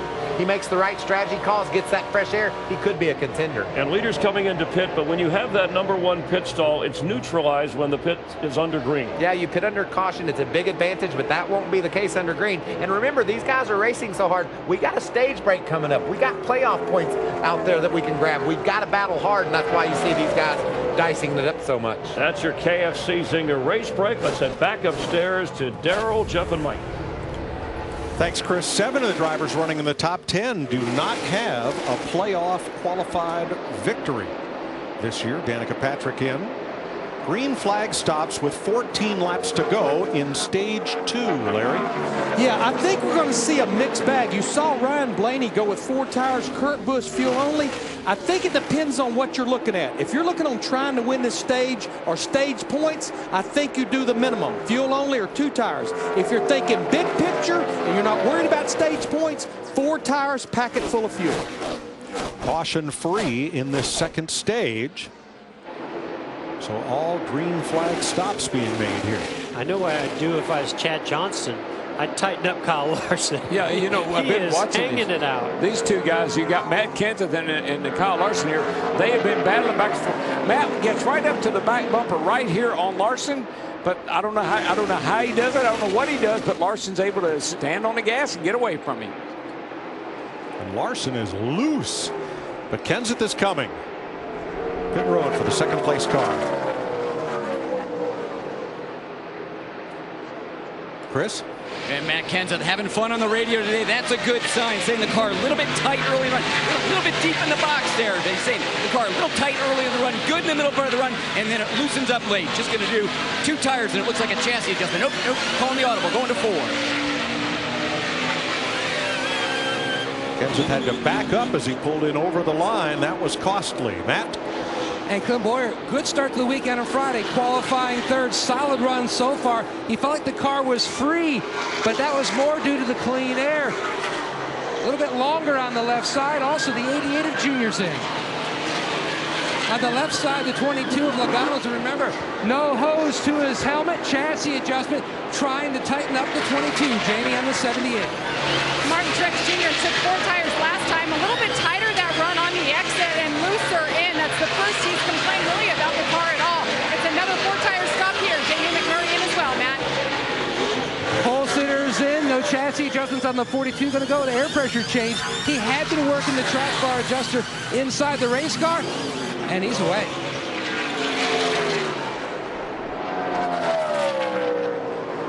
That turns the lead over to Kyle Busch. First time he has led today. Let's have a look at Matt Kenseth coming into his pit. He has one of the first pit stalls. Just past an opening there. You saw the rear tires sliding, locking up. Just come in hot. He's on the line. They got to roll him back. And man, this just killed this stop. Took forever. Very rare to see a veteran driver and Matt Kenseth make that kind of mistake on pit road. I think he's pumped up. He was fighting for the lead right there. He's running good. You heard him tell his spotter, "How about cheering me on here, dude?" I think he's just pumped up today. I think he knew that sequence of pit stops right there could have gotten him the lead. He was tenths of a second behind Kyle Larson when he came in, and now, well, and he was 1 second ahead of Martin Truex prior to stops. Now he's behind Truex and lost a lot of that opportunity to take the lead. More pit stops: Corey LaJoie, Ricky Stenhouse, Daniel Suarez. Suarez running pretty darn good, top 10. And here comes Kyle Busch. He's going to give up the lead, perhaps to Kevin Harvick if Harvick stays out. Harvick's coming in now, Mike. Okay. Hamlin, they're all down on pit road. That'll leave Brad Keselowski to pick up the lead as he comes past the start-finish line now. Jamie? Kevin Harvick has been tight all over today. In this last run, he said really chattering the front tires. It'll be a 4-tire stop here for the 4. Kevin Harvick, balance overall not bad, Matt. And Kyle Busch in, right side, service complete, going on the left, no chassis adjustment. He said the car was slightly better that run. He didn't really work the track bar adjuster too much over the course of that run. So the drivers who have not pitted: Keselowski, Bain, Johnson, Austin Dillon. We've seen this play out before with the 2-car of Brad Keselowski. They will stay out there. Some cars might be a lap down, and they'll take that risk, take that chance, because they'll switch up their strategy, hoping that gives them a big advantage if the caution does come out. All right, half of that group is in: Trevor Bayne and Jimmy Johnson. Larson and Truex battling for what could be the lead, or will be the lead, after Brad Keselowski stops. Jamie? Battling hard. Last stop for the 48 was a disaster. It took a long time. Let's see if they can make this one a little bit quicker. They want to tighten him up. Remember, he's been saying he's just wicked loose. A 4-tire stop for the 48, taking their time, waiting on fuel. And the 2 is on pit road, guys. Yep, Austin Dillon is in, and now Brad Keselowski will give up the lead. Mike, is a heck of a battle right here between the 42 and the 78. 78 passed the 42 getting in turn 1, but he bottomed out a little bit. Saw sparks come out of his car, pushed up the hill. Larson drove under him, took the lead. Matt? Keselowski's dad won here in an ARCA race. His uncle Ron finished 5th in 2 different Cup races, 72, 73. Brad would love to score a W here. No adjustments. He said really through the course of that run, just a little free of turn 2 and into 3. So Kyle Larson once again the leader. Here's the battle for second. Everyone on the lead lap has now made a pit stop that will carry them through stage 2. You just got to love the fight in Kyle Larson. We just saw in that picture him jump sideways. Now Martin Truex Jr. is coming, but this is what happened a couple laps ago. Kyle Larson gets the out. I think it was actually the 78 Martin Truex Jr. trying to make a pass on Larson. Kept the outside open. Watched Larson side draft and fight back. This is into turn 1. You see those sparks that you talked about, DW. Look at this crossover. He slid up the racetrack. 42 of Larson gets it turned, gets back to his left rear, side drafts down the back straightaway and completes the pass. Side drafts, he's all over him. He does not want to give that up. He fights you for that lead, brother. Going to fight it again. Here they go. This is live. This is exactly what happened the last time, but Larson this time is going to have to fall in behind. But don't you love this fight in Kyle Larson? He goes down swinging. And I'm telling you, he fights hard for every inch of the racetrack.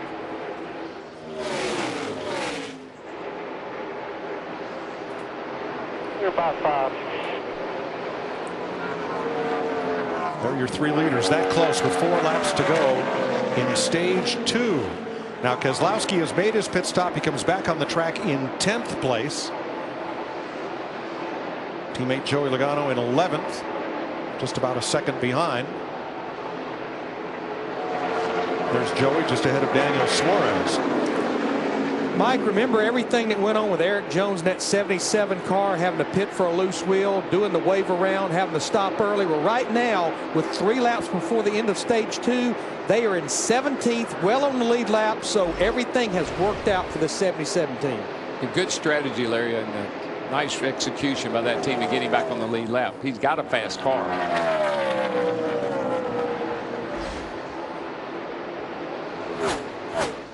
We're counting stage points and playoff points and the point standings, which is Kyle Larson just barely over Martin Truex coming in here today. And you know what else I like? The battle between Larson and Truex. I like the fight in Martin Truex. He could have said, all right, kid, we're coming into this stage. I've won several of them. You go ahead. But he didn't. He took the fight to him and took the lead away from him.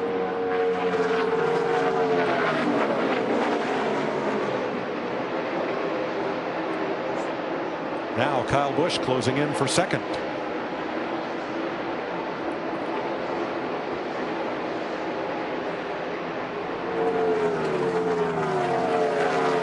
And he's going to get it from what looks like a fading Kyle Larson. Yeah, it looks like he really, he drove that car so hard trying to keep Truex behind him. He may have got a little too much heat built up in those tires. Well, we saw him struggling with the loose race car prior to these pit stops. I'm sure they made an adjustment, but they're going to have to make a much bigger one. But he's certainly not giving up. He'll come back on you, buddy. Yeah, that's not fading, is it? No, he'll come back. Coming to the flag for stage 2.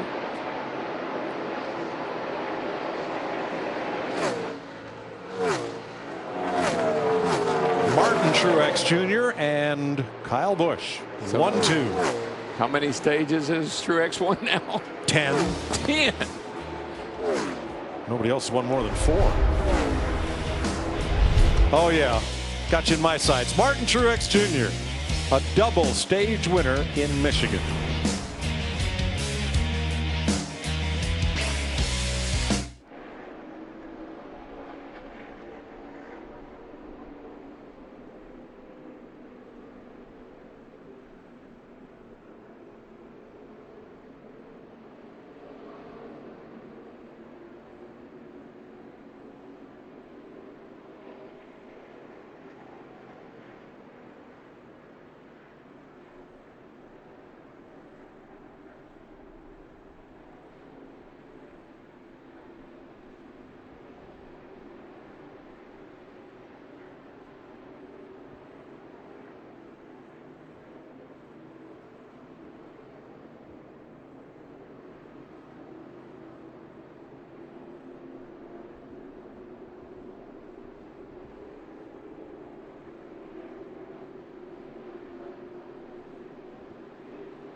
122 laps complete. We've completed stage 2.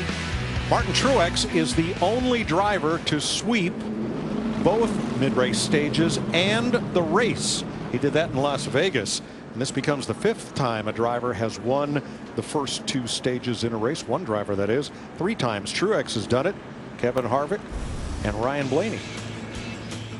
Here's how the Coca-Cola family of drivers are faring.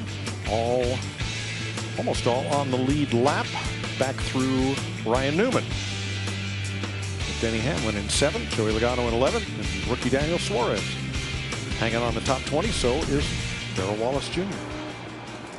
Guys, I think we'll see a lot of different strategy here because possibly some of the guys that pitted early, they may come get at least full of fuel and right side tires. Drivers pretty much like Jimmy Johnson, who pitted late, maybe Brad Keselowski, they may even stay out. Regardless if you pit here or whether you stay out, it's pretty much a one-stop race from here for everybody. The first 2 stages, 60 laps each. This second stage run caution-free. The final stage is 80 laps. A.J. Allmendinger, the 47, is the free pass car on this caution, so he'll pull around. Pit road is open. And you got a few takers from mid-pack on back, beginning with Kurt Busch. Then the Penske cars, all 3 of them, counting the 21. Here's Jamie. Well, you heard Kurt Busch just pitted a few laps ago before the end of the stage. He took fuel only, so he wanted 4 tires here. Balance has been pretty decent. Matt? And the 22 of Joey Logano says they've made the entry a little bit better on that 22, but just not the gains that he'd need. Meanwhile, service already complete on the 88 and the 2 of Keselowski.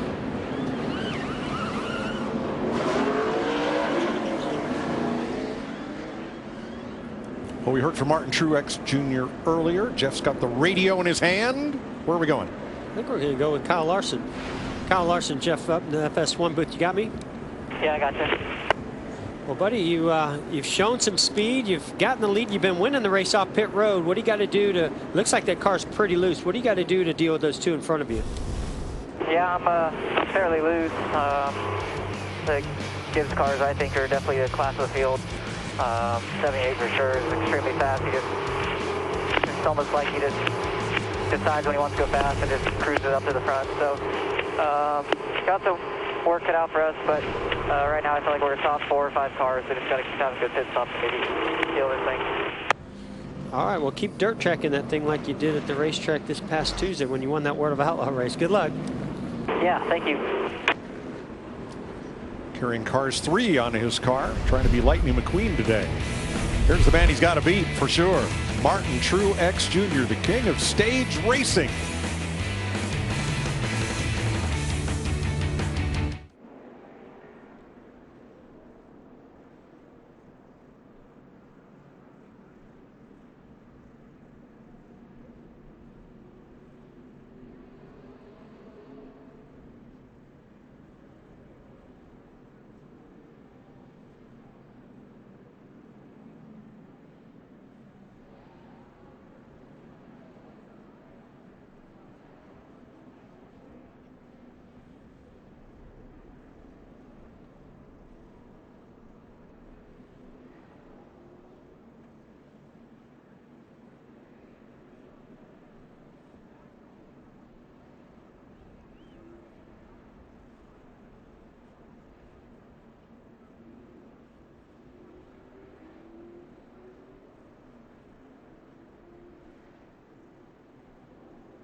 Saw a lot of families out in the fan zone before coming up to the tower here to call this race.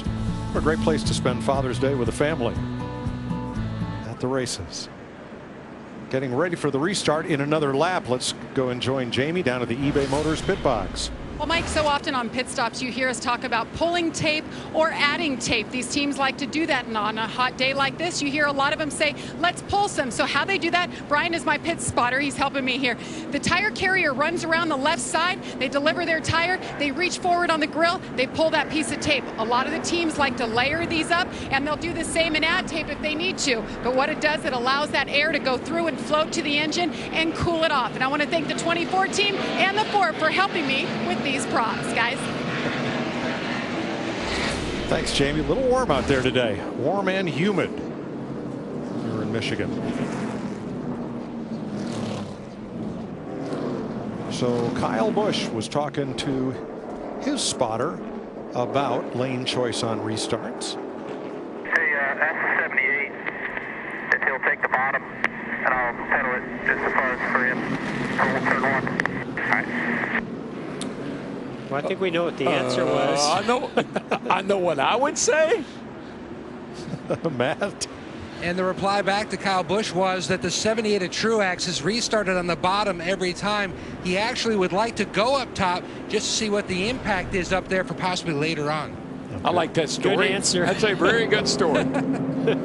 It's not just him and the 18. You got to remember, it's people behind him, so you can't just make it work. Next week, something completely different. We make our first right-hand turns of the year.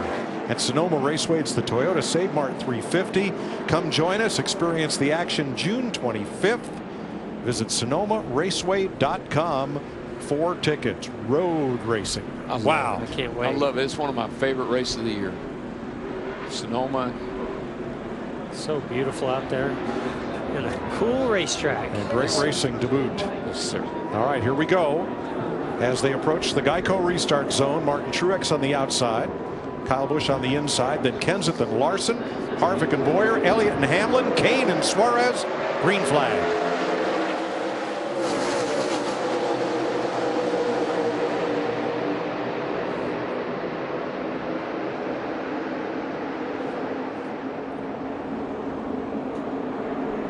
Boy, Truex is going to get that burst mid-corner that Kyle Larson enjoyed earlier. Now the one beauty that Kyle Busch had, he also had his teammate Matt Kenseth in that outside second row, kind of cut him a break there, so it really worked out pretty good for Kyle Busch either way. 3 wide.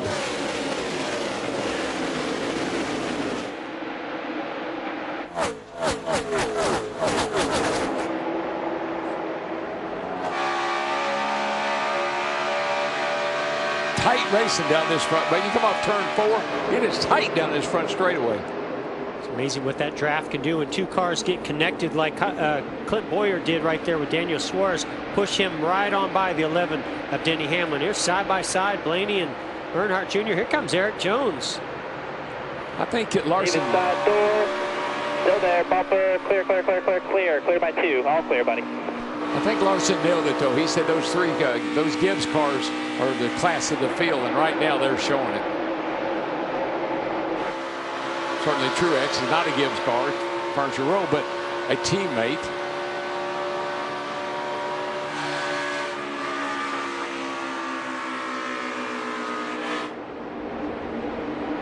I think a guy that's got a pretty good car, Jeff, Mike, is Matt Kenseth in that 20 car. He's running 3rd right now, but he seems to have a car that really, really gets better as the run goes on. He got a pretty good long run car, looked to me like. Yes, that car looks a little nervous on restarts, but the longer they run, the better he gets.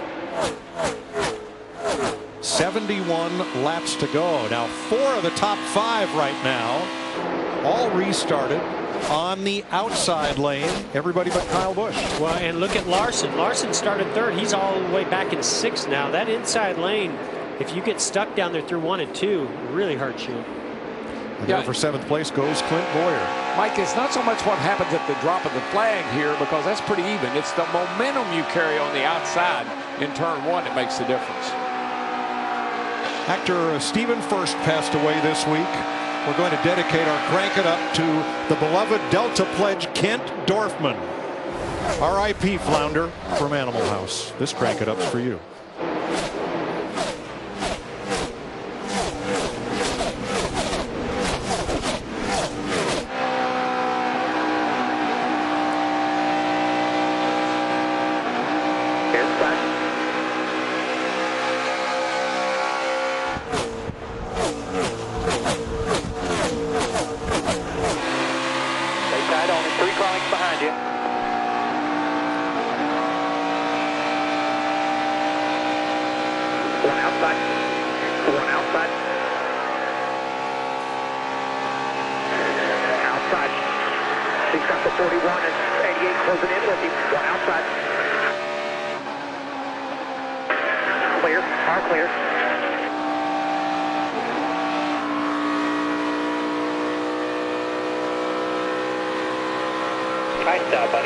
Out there. No pressure out back. Clear by 5 still. One outside just to 41. Door bumper clear. All clear by 2.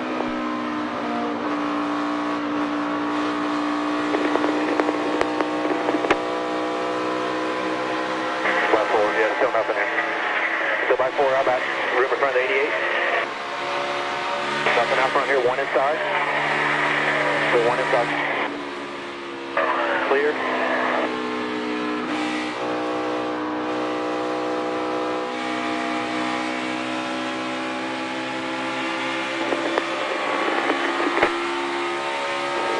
Your door. Still inside. Still got nothing. Side corner. Still inside corner. Still there. Corner. Side corner. Clear. All clear. Up center, very top. Clear. Half Carling. I just moved. To wave to him with his middle finger out the window down the back. 66 laps to go in Michigan. Martin Truex out in front of Kyle Busch by 0.9 of a second. But Busch is beginning to close in. Then Matt Kenseth, Kevin Harvick, and Chase Elliott. We're going to go double wide for you.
Welcome back to Michigan. 62 laps to go, and Kyle Busch is closed to within half a second of race leader Martin Truex Jr. Time to take a look at today's Credit One Bank ones to watch. Well, Mike, he's our points leader. He's our race leader. He's the only one that swept 2 stages and the race win this year, and I think he does it again. Martin Truex Jr. Jeff Gordon, Matt Kenseth has not had the start to 2017. Only 3 top 5 finishes, and it's been 11 months since he won a race. This race has the look of Matt Kenseth. Long green run for that 20 car. Kevin Harvick has finished in the second 5 of the last 8 races here. Today, we're going to move up 1 spot. Kevin Harvick. I like Kyle Busch. I'm a big fan of the way he aggressively gets on and off pit road. You said it, Larry McReynolds, long green run. That means a green flag pit stop. He might take the lead when we have our pit stops, but if not, he'll grab it on a late restart. Kyle Busch wins this, baby. I always have to pick last, so keep an eye on Chase Elliott. Last year's Rookie of the Year, 2 runner-up finishes at Michigan last year. Can he improve that 1 spot today?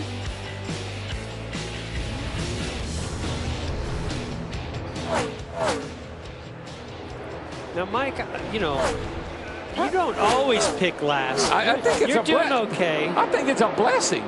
Look at DW. Look at me down here. You want to talk about a guy that's not doing so hot. That's what you call that, a duck egg?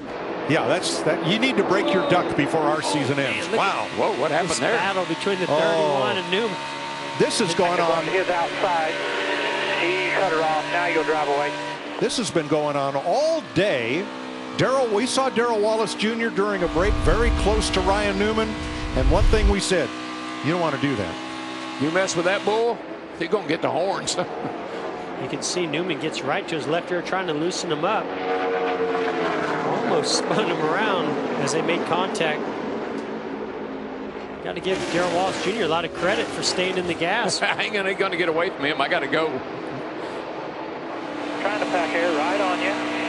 Nice and easy. Maybe a little bit more in air, my friend. Still right on you. They're battling. They're going to his outside. He cut her off. Now you'll drive away.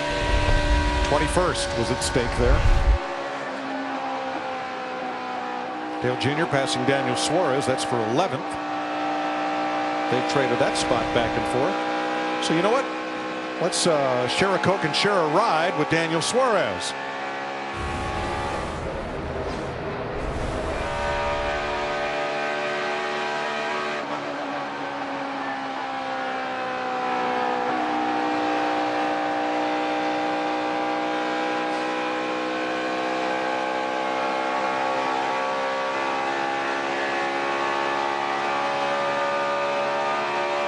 Saw Daniel's dad with him walking out to driver introductions pre-race. He just, I love, you know, this guy, it's crazy how he does. Right now he's running in the 12th spot. At the end of the day, he will probably get a top 10 finish, and he just quietly goes about his business and ends up with nice finishes almost every week. Yeah, I kind of expected, if you really look at the amount of experience that Daniel has in a stock car, moving up to the Cup Series, I really thought we'd see him be really aggressive and maybe make some big mistakes, but it's quite the opposite. He's very patient, methodical, and knows how to be there at the end of the day in a solid top 10 finish, and that's why he's leading these points. Yeah, I think he learned that lesson in the Xfinity Series last year. He, early in the season last year, had a lot of problems, wrecked a lot, got in trouble. Middle of last year, he really calmed down. He became a much smarter driver, much more mature driver, and I think he's brought that experience right on over here to Cup, and it's really paying off. Ty Dillon, Paul Menard. Now Dillon they're both a lap down. They're racing for 25th.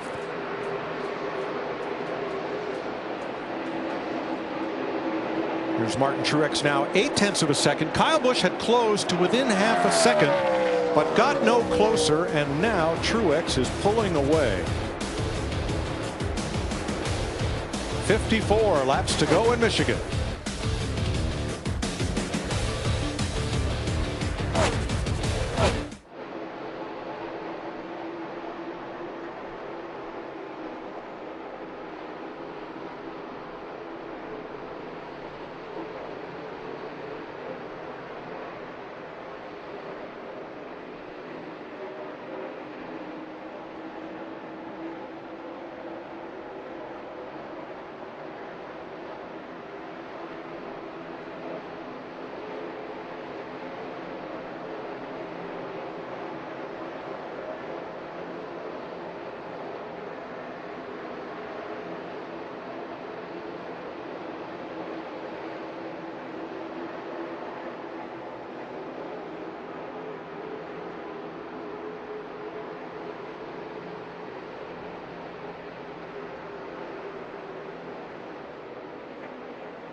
Ryan Sieg is spun at turn 4, lap 150, bringing out the caution flag.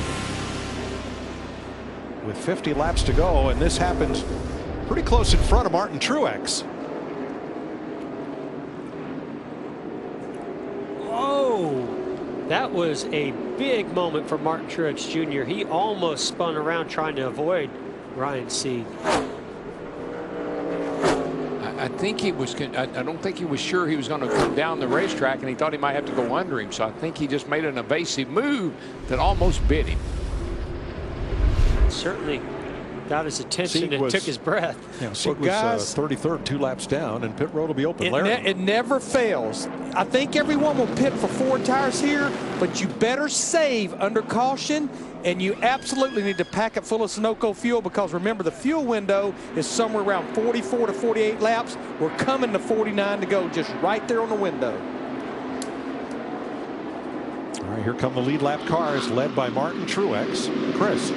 And Matt Kenseth slid through the box on that last stop. Going to try and be perfect on this stop. He said he can't roll the center of the corner the way he wants. The back end of the car just sliding too much on entry. Going to be 4 tires. Jamie. Kevin Harvick said he's still tight. Hasn't really changed any with the adjustments. They made air pressure in 4. 78 Martin Truex Jr. Calm, cool, and collected on the radio. 4 tire stop, no changes, Matt. Kyle Busch snug on the front end of that run. They're going to make a chassis adjustment. It depended more just on the wake of the cars that were around him. Right side tires only. He's away. The 42 of Larson, he's going to take 4. He was both tight and loose, but running pretty much the same speed of all the cars around him. Look at Eric Jones, Dale Earnhardt Jr., and Ryan Blaney gambling with 2 tires and moving up a lot of spots. Well, we saw that work earlier today.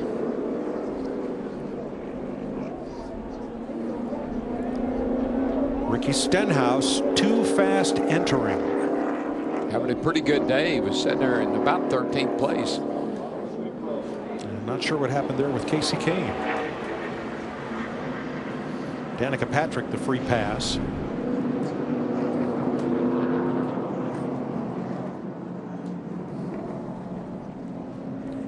So 49 laps to go. We're going to do our Liberty Mutual Insurance spotter coverage and listen along with Clayton Hughes. Martin Truex, a spotter. She watches the zero. She's up here watching. Still middle, still middle. No, come on, come on, come on, come on. Come on, come on, come on. Ooh. That's how Clayton Hughes helped Martin Truex worry less. With our Liberty Mutual Insurance spotter coverage. And Mike, you just have a split second to make a decision. Is he going to come on down the track, or is he going to stay up the middle of the track? I think that's what Martin was really faced with in a second there.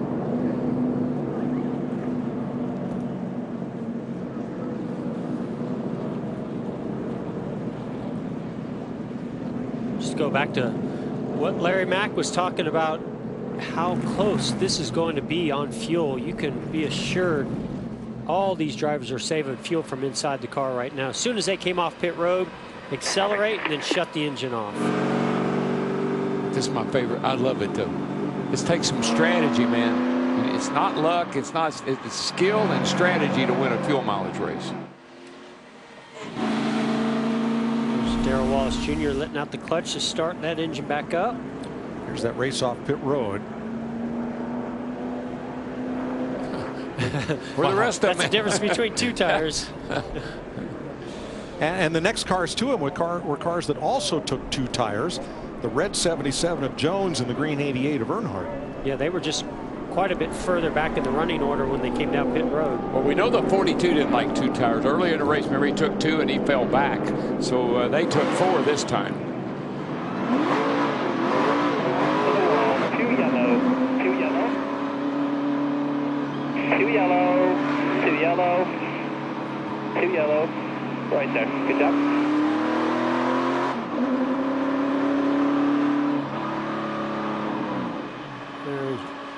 There's some saving fuel as soon as you get off pit road. You can hear that engine go silent.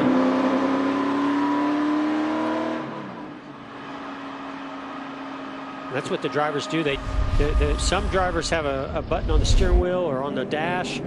They just push in the clutch, shut that engine off, and coast as far as they can. That's the best way you can save fuel. Yeah, just remember, folks, if the engine isn't running, it's not burning any fuel. That's true. 1 to go, and we'll restart. I got my Father's Day gift early this year. After Pocono, Scott and I flew to Detroit to go meet with the Ford folks and got to drive the new Ford GT. Whoa, man. Oh, my gosh. Beautiful car. It's a race car with turn signals. Beautiful. Wow. That was such a blast. Let's have a look at our Busch race summary as we close in on the final 45 laps of this race. Kyle Busch is our leader. 30 cars on the lead lap. We've had 4 different leaders: Larson, Truex, Kyle Busch, and Keselowski. 9 lead changes and just 5 caution flags, including the 2 stage-ending cautions for 22 laps.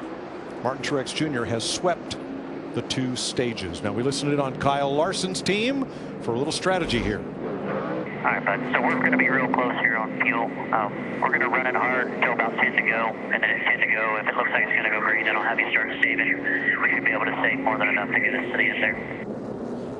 So it's close, but it's not critically close, or he would start saving now. So we're going to let him run hard here, see what we can do. Get down to 10 to go. Then we got to back off a little bit. Establish your position. Kyle Busch, Eric Jones, Earnhardt, and Blaney all with 2 tires. They will restart out front. Pace cars in. They approach the Geico restart zone. It'll be 46 to go when they get to the line. Green flag. Really keep an eye on that outside lane.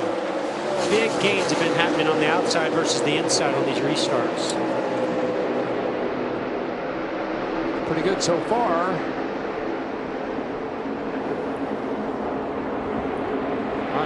Is that Truex really struggling on the inside? Whoa, yeah. That's really a lot of positions. Backed way up there.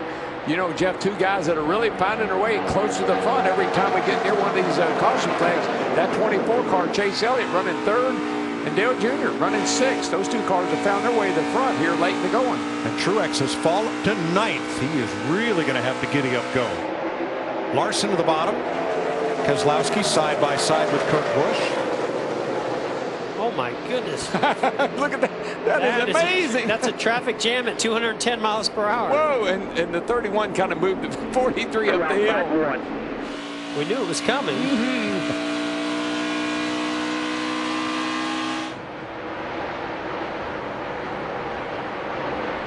Keselowski against Kenseth for 12th. And on your left, Jones Hamlin for 6th.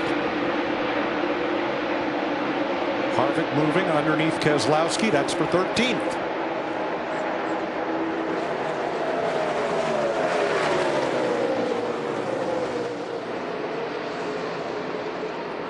Let's go back to the restart and watch Martin Truex, 3rd back on the inside.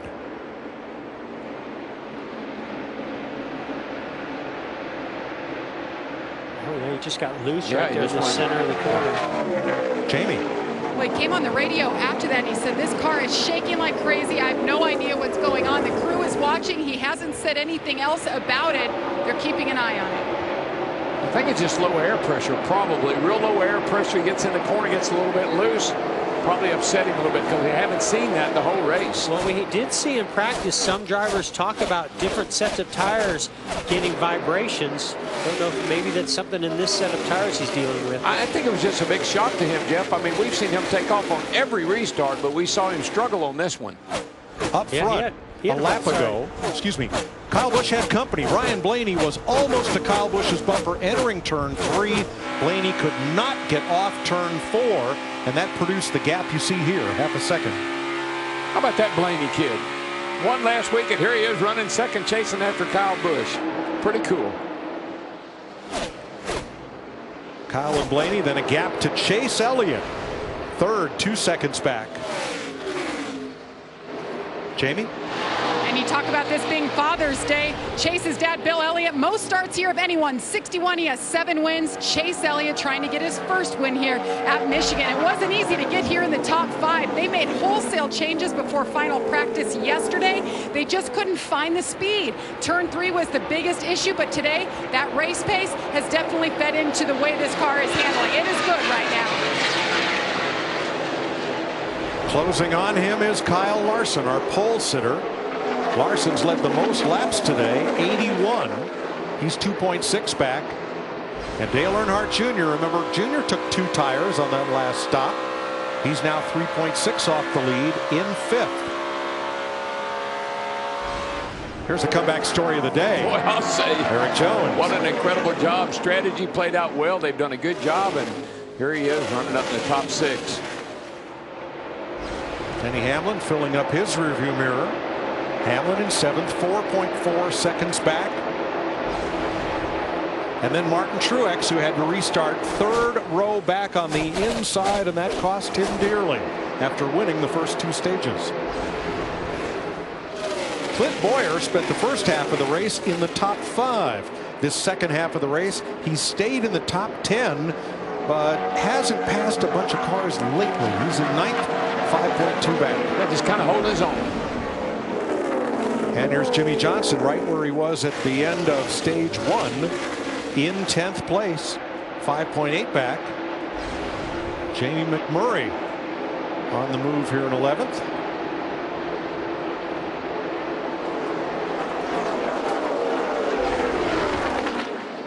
And Matt Kenseth, who ended stage 2 in 4th place, now finds himself 12th. Mike, so many of these positions and drivers that you're talking about that are have either lost positions or not gaining, all started on the inside on that final restart. Yeah, I mean, it's just amazing to me. The 78 fell back. You saw him get loose getting into 1 on the restart. But think about Jimmy Johnson.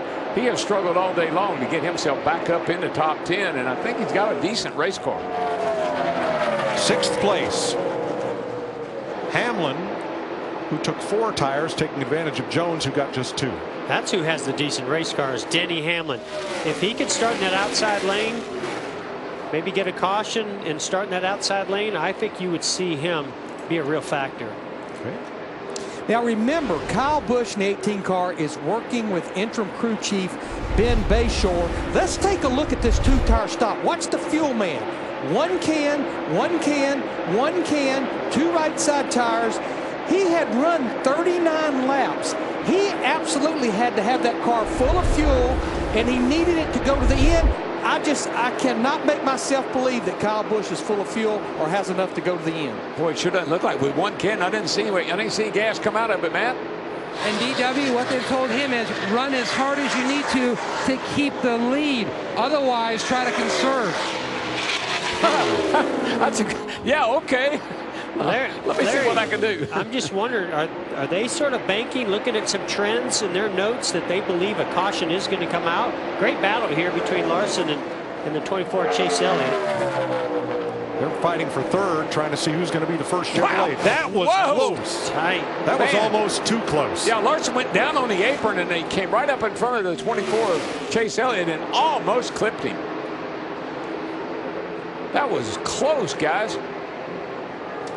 Watch this, Mike. He comes down this front, and he'll go all the way down. You'll see the dust fly here in a second. And see, he caught it perfect. He caught the edge of the rear bumper of Chase Elliott just as they come off the corner. Wow. That pulls Chase Elliott back, and that's what allowed him to get all the way up there and barely clear the 24. Son. Kyle Busch the first Toyota, Ryan Blaney the first Ford, Kyle Larson the first Chevrolet. They're running 1, 2, 3, 35 to go, double wide.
Just 31 laps to go in Michigan. Time for an eBay Motors race break. And Kyle Busch, he's led 11 races this season. He's been passed for the final lead change 4 times in those 11. Still searching for his first win, but he's got the fastest time today, over 195 miles per hour, and he's leading Ryan Blaney and Kyle Larson. Yeah, but Chris, we have fuel concerns. The guy has documented how close it was for that car being full of gas, and he's ever dropped to get to the Checkered.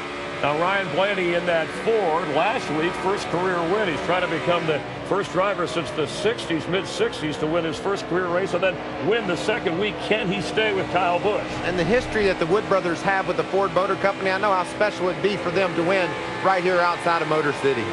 Could Chase Elliott get his first career win? Because, Michael, the Hendrick Chevrolets, no laps led today, no laps led at Pocono. Remember last week, 3 of their 4 drivers failed to finish. And, you know, he just got blown off the road by Kyle Larson. Kyle drove right around him. He and Dale Jr. were running 4th and 5th. Chase got passed by Larson, but wow, I don't know what happened to Dale Jr. He came off turn 2, lost all of those momentum, and over 2 laps, Chris, lost 7 positions. He's all the way outside the top 10 now. All right, so let's glance back for a moment and see what exactly happened to the 88. You can see Martin Truex pulls right up on him, and the back end of that car just got out from underneath Dale Jr. He had to chase it up the hill, and he just loses all that momentum and gets passed by several cars. All right, let's listen to the radio transmission on Dale Jr.'s crew. Your track far out, buddy. Down a half, right. Just say you can get down a little further. Put it down, if I need it. Just put it down. I'll get it there.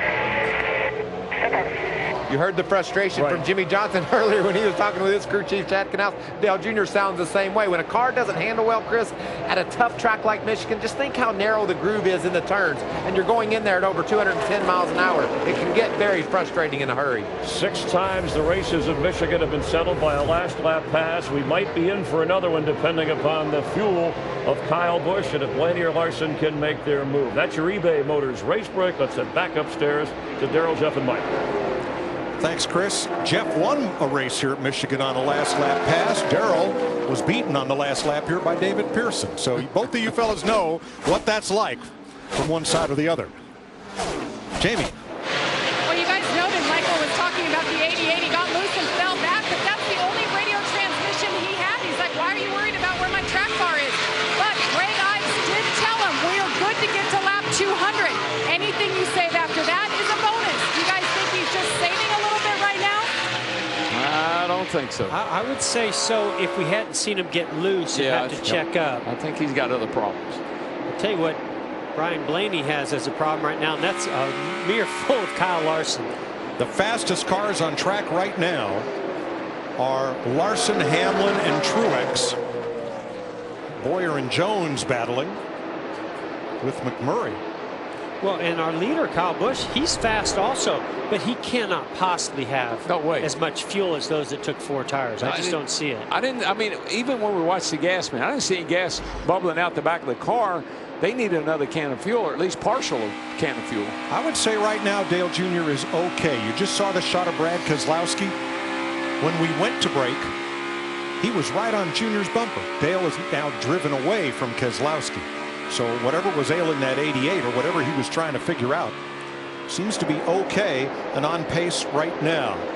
Watching the battle for second as Ryan Blaney tries to get the Wood brothers their 100th win, and here comes Kyle. Matt? Mike, the same gas mileage plan for both the 21 and the 42 to run as hard as they can till about 10 laps to go. Then if they need to go into fuel conservation mode, the Wood brothers 21 not planning on coming back at this juncture. The same for the 77 of Eric Jones back in 10th. They feel like that they can possibly save enough to make it to the finish. Larry, how close are they? You know, you're telling them save a little if you can, but how close really is it? Well, I think for about the whole field, as it was documented about Dale Earnhardt Jr., go to lap 200. That's what the race is. Pitting with 49 to go, and then we went back racing with 46 to go. I think everybody is just right there on the threshold, but my big concern, especially for our leader Kyle Busch, the drivers that changed just right side, were they there long enough to pack that fuel? Good question. A lot of the one lap down cars pitting. including Michael McDowell, Austin Dillon in. How about this 78 car? Boy, is he making a comeback. He and Denny Hamlin. The last 10 or 12 laps, they've been the fastest cars on the racetrack. Yeah, that 78 is, I mean, he's catching the 11. So the 78 is really, really fast, but he's got a lot of distance to make up.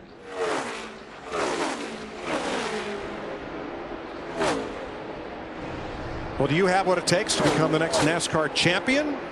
Download NASCAR Heat Mobile today.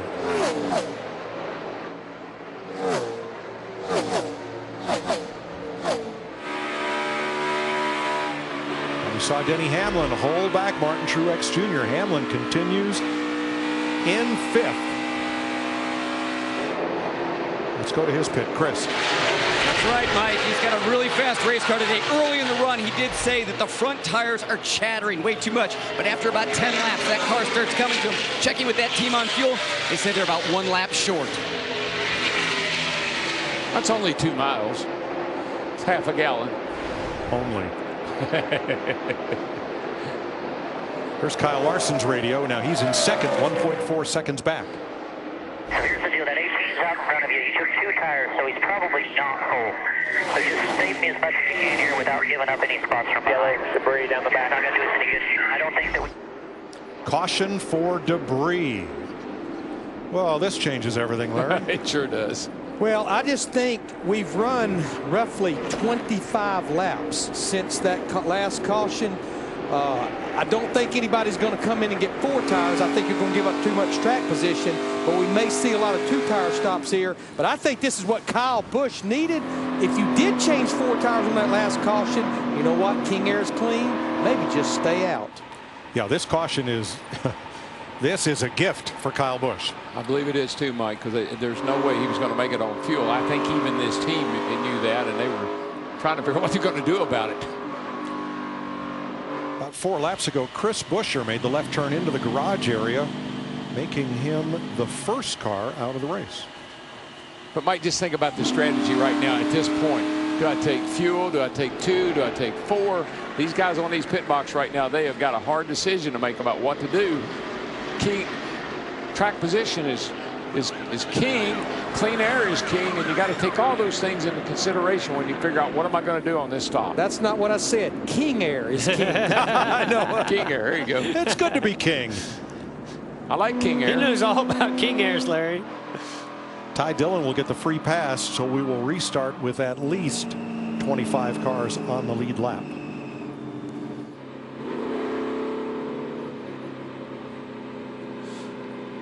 Well, I don't know. Do you want 4 tires or you want track position? I want both. I know you do, but I can't give you both. That's what I want as a driver, but... Well, there's only 20 laps to go. I think 20 laps to go, you don't necessarily need to have those 4 tires. But listen, last week there was only 15 laps to go. We saw what happened to the 18 when he stayed out. I know one thing. I want to restart on the outside. That's a good point. No, they've all... No! All right, Keselowski, or is that Kenseth? Kenseth will be the first car onto pit road, then Jimmy Johnson, Dale Jr. Here's Chris. And we see Matt Kenseth coming to pit lane. Oh, looks like a bit of a problem here. Once again, overshooting that pit box, guys. He did that earlier in the race. He just got stuck behind traffic and couldn't do anything with it. Said the car was way too tight. Jamie. And Jimmy Johnson, a 4-tire stop here. Been working on the car. Was extremely loose early and then snugged it up. The 88 in as well.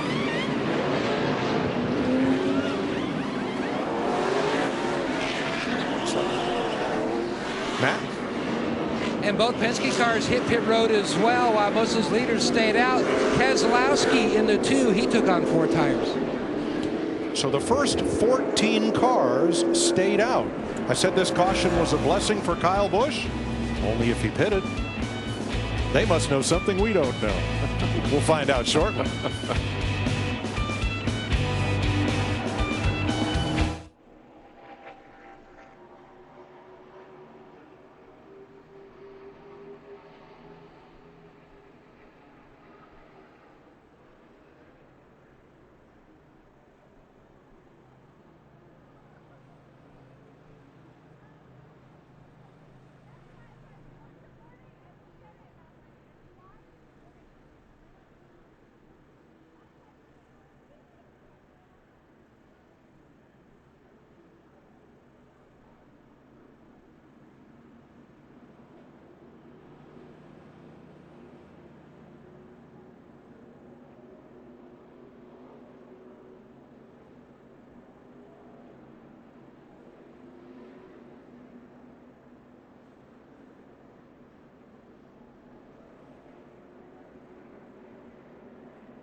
Have you heard the story of the hot rod race when the Fords and Lincolns was setting the pace? That story is true, I'm here to say I was driving that Model A.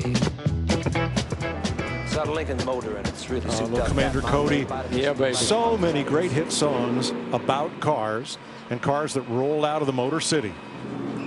And ever since they started to race cars, they've been concerned about gas mileage. Wow. Every one of these cars that did not come down pit road extremely aggressively saving fuel under this caution. So we talked during break, and that maybe this caution was a blessing for Kyle Busch after all. Well, it is either way, because caution comes out, he can immediately shut the engine off and coast and save fuel. The question is, how short is he? We truly believe he's short. We don't know how many laps. We think certainly more than those that took 4 tires and filled their cars up with fuel. But I don't know if this one caution is going to be enough for him to be able to run hard all the way to the end. I think this does put the 42 in a position to run hard, and those others that took 4. In no way am I trying to throw Ben Basher under the bus. I mean, he's the crew chief here, but last week I didn't like the strategy of staying out. I'm not sure that's the right strategy today. We're going to have to really, we're really going to have to see here how it works out. They'll have 16 laps to go when they come back around and take the green. As you'll see from our aerial coverage provided by Goodyear. Everything Goodyear learns making tires for the grueling demands of NASCAR inspires what rolls into yours. Goodyear, official tire of NASCAR. So it's Kyle Busch on the outside of Kyle Larson. They're going to add 1 lap. Ooh, that helps. That helps everybody. Yep. It's 1 more lap. Debris on the front straightaway. It's 2 more miles. So Kyle is the first of 13 drivers who stayed out. Kyle Larson alongside Blaney and Elliott, Truex and Hamlin, Boyer, McMurray, row 4, Eric Jones and Harvick, row 5. You can see Ryan Blaney.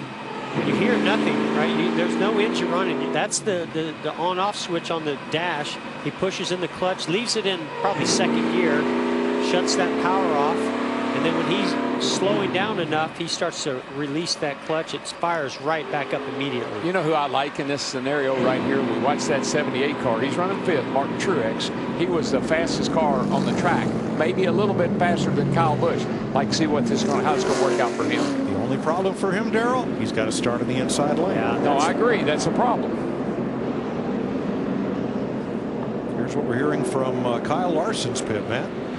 Mike, game on for the 42. Chad Johnson told him we are 2 laps to the good. Yeah, so before, remember when they came in under that last caution, not this one, the one prior to that, they said, okay, we're real close. We'll tell you if we need you to save fuel with 10 to go. One caution. Now all of a sudden they're 2 to the good. That's how much fuel they're saving, not just by riding under caution, by shutting the engine off under caution. Yep. Well, let's see who ends up front coming out of turn 2 after we go green. The first 5 cars in the outside lane are Kyle Busch, Chase Elliott, Denny Hamlin, Jamie McMurray, and Kevin Harvick. And remember, all these guys are on, you know, they're not on brand new tires this time. So they're on tires they've been out there on. So got to get them cleaned up, get them all cleaned up before we take the green flag here. That's important. See them all just getting all the debris off the tires before you take the green. This could be a critical restart, Mike, because with hot tires have been on the car, you can spin the tires real easy now. So this is going to be real critical. So the first cars with new tires. Number 6, Trevor Bayne, 88, Dale Earnhardt Jr., Bubba Wallace, Ricky Stenhouse, Matt Kenseth, Jimmy Johnson.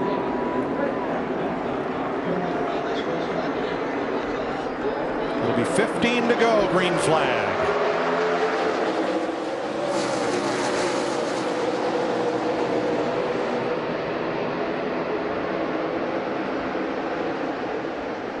Look at this move by Larson. I don't know if he's going to be able to. Yeah, he does clear the 18. Great push from the 21 from behind to get him that lead.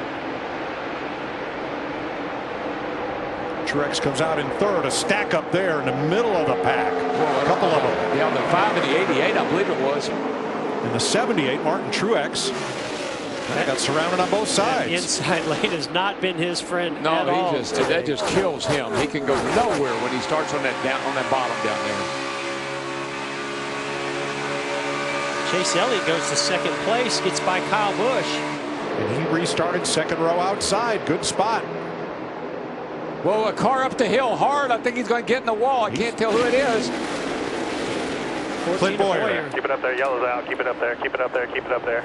Caution. Let us know if your right sides are flat. Keep it up there. Yeah, Boyer got pushed up the hill and he got into the wall. You can see the car smoking, so he got right side damage. Boyer was running 7th, and there is another break for Kyle Busch, concerned about fuel. Yeah, but he got passed. So I think that you might see them come down to get some fresher tires. Oh, yeah, you see Boyer just trying to squeeze through the middle there, and between the 22 coming up a little bit and the air taking off his quarter panel from the 1. Yeah, he just drove in hard trying to clear both those cars, the one on the outside and the 22 on the inside, and he got loose on him. Now let's go back 2 laps and watch Logano and Earnhardt on the restart here. Casey Kane. Big loose moment by the 5 of Casey Kane. Look at how the momentum kills you when you lose it. That was a big stack up we talked about toward the back of the field. And Dale Jr. fell all the way back to 20th. I just think there's very little grip down there and the aerodynamic disadvantage of being on that inside lane. Pretty heavy damage here on the 14 of Boyer. Boy, I'll say. I thought he did a really nice job to save it as much as he did. It was a big slide. Could have been a lot worse. Yeah, he tried to go between the 1 and the 22. He drove it in a little too hard trying to clear those 2 cars, and it just got loose on him. A little arrow loose, and up the hill he went. Boyer started 3rd. This will be a quickie yellow, which means that all cars are eligible to pit this time. And then we'll line them up and go back to green. 13 to go right now. Well, if Kyle Larson could win this race, he would only be the 4th guy this year to lead the most laps and win the race. Yeah, I feel like Kyle Busch is kind of locked in. We see Trevor Bayne coming to pit road, Dale Jr. and a few others. Paul Menard's in. Casey Kane. Landon Castle. Not many takers. Mike, this is amazing. Kurt Busch won Daytona. He led 1 lap. Austin Dillon won Charlotte. He led 2 laps. Newman won Phoenix. He led 6 laps. Johnson won Dover. Led 7 laps. And Blaney last week led 10 laps. So the guys with the fastest cars that lead the most laps are not guaranteed they're going to win this thing. You're setting me up for Chase Elliott, aren't you? I am, because I think that may be what just happens. Well, here's what's interesting. If you go back to that last restart, what worked out so well for Larson was he just caught the quarter panel of Kyle Busch. So he got a pretty good start. Even though Busch jumped out there, he was able to get a push from behind and get to that quarter panel and then side draft and clear him to the middle 1 and 2. Well, Chase Elliott's team is talking passing strategies. Either lane you get, just think about what you want to do, what you need to do to beat him to turn 1. That's going to be the key. It's what got in there past Kyle. Yeah, 10 points. Yeah, I love how cool these drivers are. Yeah, 10-4. Well, like, no problem. And if we go back through last year and some of the history with Chase Elliott, he struggled a lot on restarts, spinning tires and just not getting the jump, maybe getting some contact from behind. That has been a focus for that team. They have worked really hard to improve their restarts. He doesn't want to finish second here for the 3rd race in a row. Next week, we go to the West Coast for something completely different. Like a fine wine, the Monster Energy Cup Series keeps getting better. We head to Sonoma for some road racing in wine country, and anything can happen on this tricky track. Coverage starts Sunday at 1:30 p.m. Eastern on FS1. That's next Sunday. Right now, we've got 11 laps to go in Michigan, and they're going to line up Noah's Ark style 2 Chevys on the front row, 2 Toyotas on the second row, 2 Fords on the third row. Well, that second row is the critical part of this race. Amen. That push that comes from behind is so important. So let's go to Kyle Larson. You've got the 11 of Denny Hamlin pushing you. Okay, I think he's in pretty good shape, and Joey Logano in the third row. Let's go to Chase Elliott. He has Kyle Busch, great pusher. Unfortunately, Kyle Busch doesn't push. He's going to take him 3 wide, unfortunately, for Chase. If Chase can get that push from the 18, I believe he has a shot at clearing Larson. Yeah, I believe Kyle Busch will take him 3 wide into turn 1 with the 24 hung in the middle, and that's going to hurt him. But Kyle Busch, he'll push you all right. He'll push you right out of the way. So now on this restart, things are different because the first car with the fresher tires isn't back in 18th.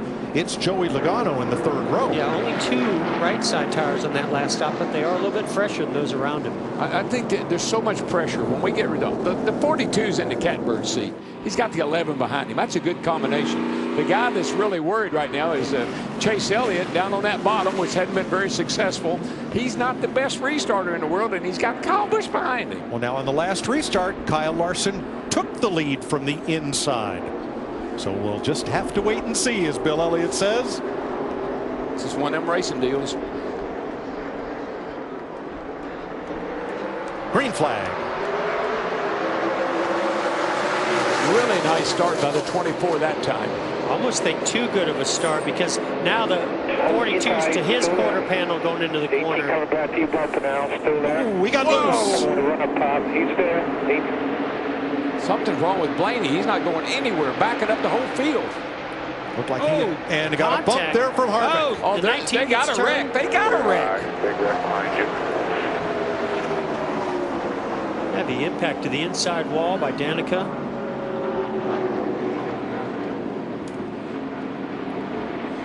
Oh, you see the left rear, the 21 is down. Both Chase Elliott and Ryan Blaney got really loose down there in turn 1. And you saw what ensued. Let's have a look first from our Goodyear aerial coverage. And watch the 24 and the 21.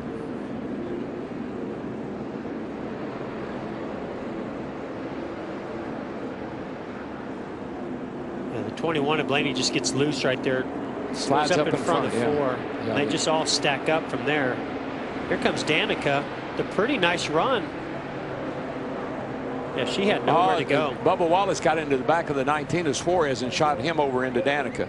Yeah, after there was contact between Suarez and Wallace got in the back of the 19, and shot him down the hill. Right here, you'll see it. Here comes Danica's going to show up here in a second. Now watch the 43. Yeah, the 21, the 4, and the 19 make contact, and then the 19 comes down. 43 right, yeah. All right, Danica's out of her car. She is okay. We're going to ride with Kevin Harvick. Needs your left rear as well. Top roll a little better this time. Easy, easy. Outside, inside now, inside now. Middle 3 tight. Looked like the 19 sort of squeezed the 4 up into the 21. He makes contact with the outside wall. They ricochet. Coming outside, 3 wide middle, 3 wide middle, 2 outside, 1 in, 2 outside, 1 in. Did he go to third gear? 2 outside, 1 inside. Couldn't hear. I almost thought he went to third gear. Caution's out. 21 must have had a flat here. Get low. Riding with Bubba Still Wallace. inside. 2 above you, 1 below. Right there. Stay with it, bud. Yeah, he had nowhere to go. Easy, dig straight. The 5's still inside. Keep hustling. The caution will be behind you. You're ahead of that 5.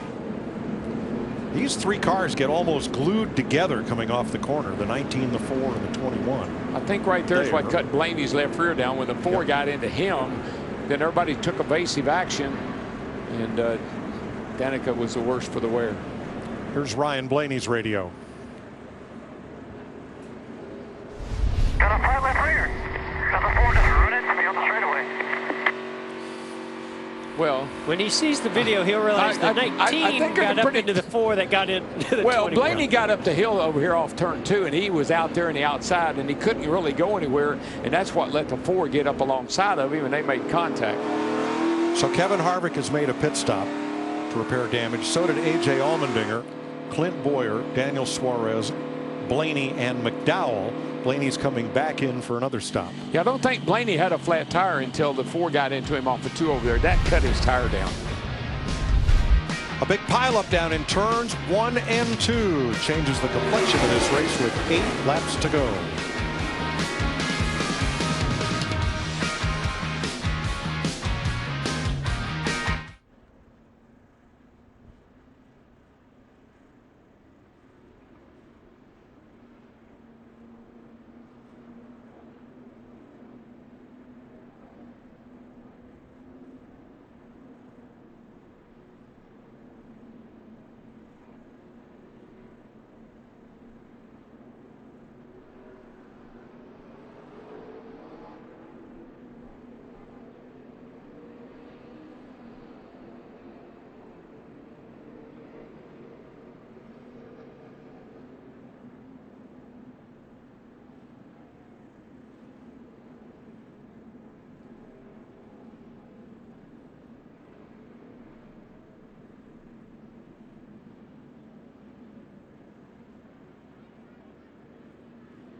One lap to go, but Jeff wants to take you through the last 2 restarts and show you the difference in the battle for the lead. Well, look at where the 18 is here on this restart, where Kyle Larson is.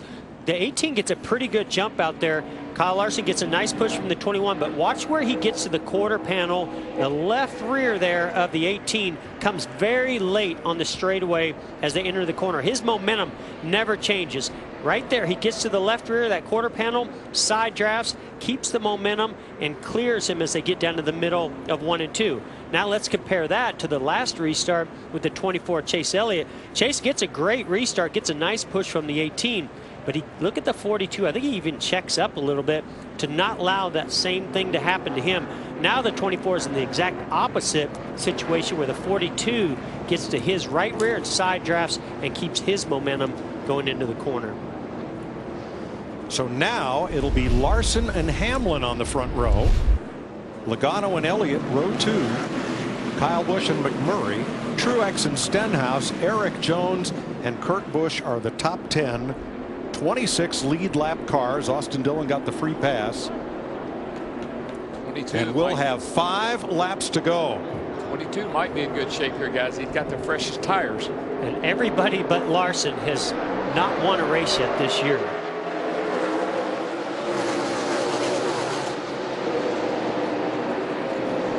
Larson's done a great job here being in the same position as he was at the 24. He's going to get the lead. Whoa, on the 24. Nice job, nice job by 24. Chase to get into second place. Now, how much of a factor are those newer right side tires on the 22 and Logano? He's so good on these restarts. Tell you what, though, when you got a car you're outside like that, can he get around the 11? That's the thing. I don't think he can. 11's going to hold him down. And Kyle Busch dropped back to 8th on that restart. And look at Logano. He so desperately wants to side draft that 11 and get past him because he knows he's got a little bit better car. He did it. That was again, that side draft. He perfectly timed it and made contact with the 11. That's where the smoke's coming from. Uh-oh. I don't think Hamlin's real happy about that. No, he isn't. Chevy, Ford, Toyota, the front four. Coming to 3 laps to go. Boy, Mike, that Larson kid, he loves these 2-mile tracks. You think about it, he won the race here last fall. He won California 2-mile track, and here he is leading this race with just a few laps to go. The 22 Logano, he aggressively goes up there to try to side draft, but he makes a little bit of contact to the left rear fender of the 11 and Denny Hamlin. That's where that tire smoke's coming from, but he did complete the pass. Logano did. That was a slide draft. This is how this race ended here in August with Larson out front, Chase Elliott chasing him. This will be the third race in a row for Chase Elliott to finish second, and the third 2-mile win for the car leading the race, 42. Boy, Hamlin trying everything to get back to Logano. It's the race for third. Kyle Busch has passed Stenhouse for 7th. With Ricky Solid in the top 10 in 8th. Of the top 7, only Joey Logano has those 25 lap pressure tires.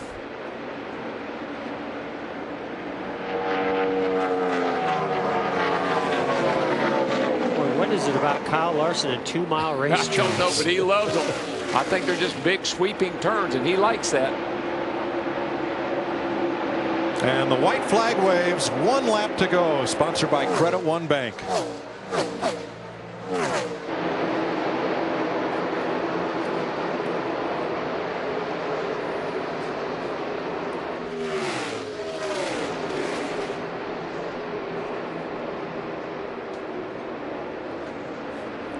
Well, if you believe in karma and omens, look at the quarter panel of Kyle Larson's car and his uniform. Cars 3, number 1 this weekend at the box office.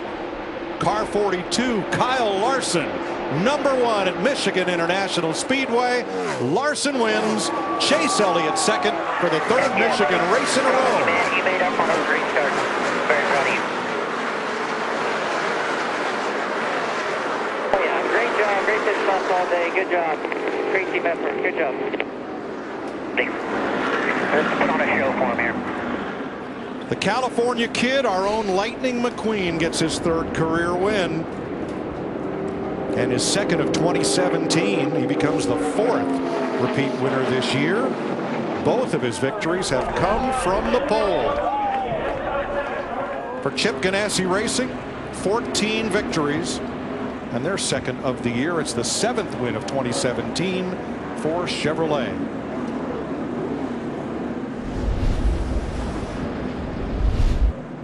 Here's Kyle Larson on that final restart. Gets a nice push from the 22 of Joey Logano. I just like the position that he had on the 11. He sort of pins the 11 down. 11 tries to move him up the racetrack, but he has that outside preferred line. Takes that momentum. And that move by Hamlin cost him, because that's how Chase Elliott got by him. He got into the 42 and it caused him to go up the hill. Look at this in victory lane. You don't see that very often.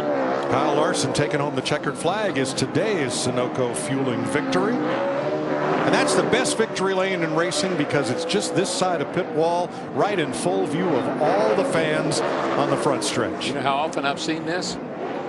Never. That is pretty cool. He left his mark. Look at, he left his mark in the pit lane, over in the victory lane.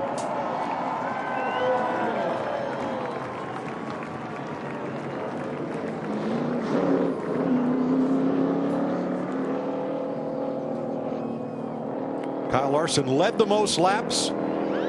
led the last lap. Number 1 at the box office, number 1 on the speedway. Chris? And Mike, he was the favorite in Las Vegas at 4-1. In fact, in the last 15 races, 7 times he's finished either first or second. And Michael Waltrip, it's all about victory lane here. He had to fight off. We talked about restarts, how important they are, especially here in the pre-race show. And it seemed like he had to keep fighting off other drivers in the restarts to nail down this win. Yeah, and you just have to be so aggressive. And you also have to have a plan. And I think laying back to the car in front of you, not letting the others get too far ahead, that was the key to him getting that next to last restart. Denny Hamlin, the highest finishing Toyota, finishing 4th. And let's check in with him. Yeah, Denny Hamlin starting up on the front row of that last restart. It looked like you were trying to move Larson up a little bit, but did he have you pinned down too low?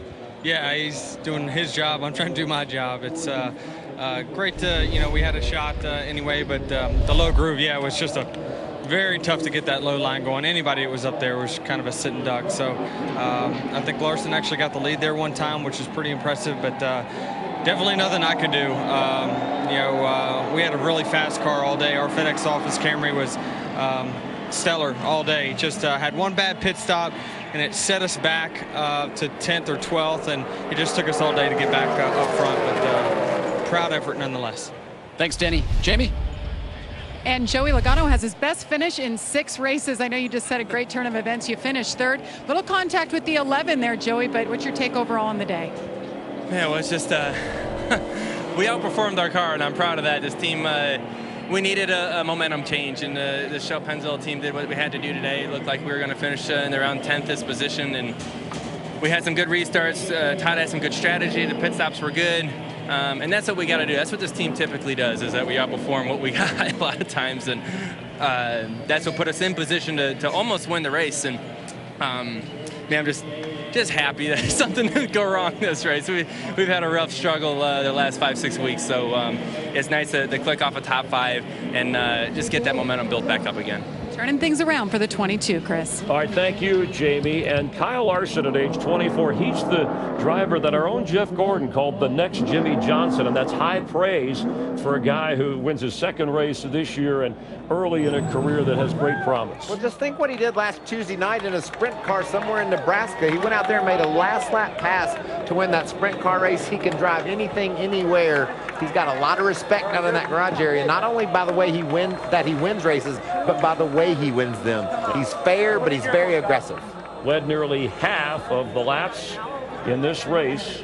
And chased down by Chase Elliott. How about that? We talked about Chase yesterday in practice. That 24 car, the Napa Chevy, was nowhere near where he wanted it to be. They made some adjustments overnight, and he was right in the game.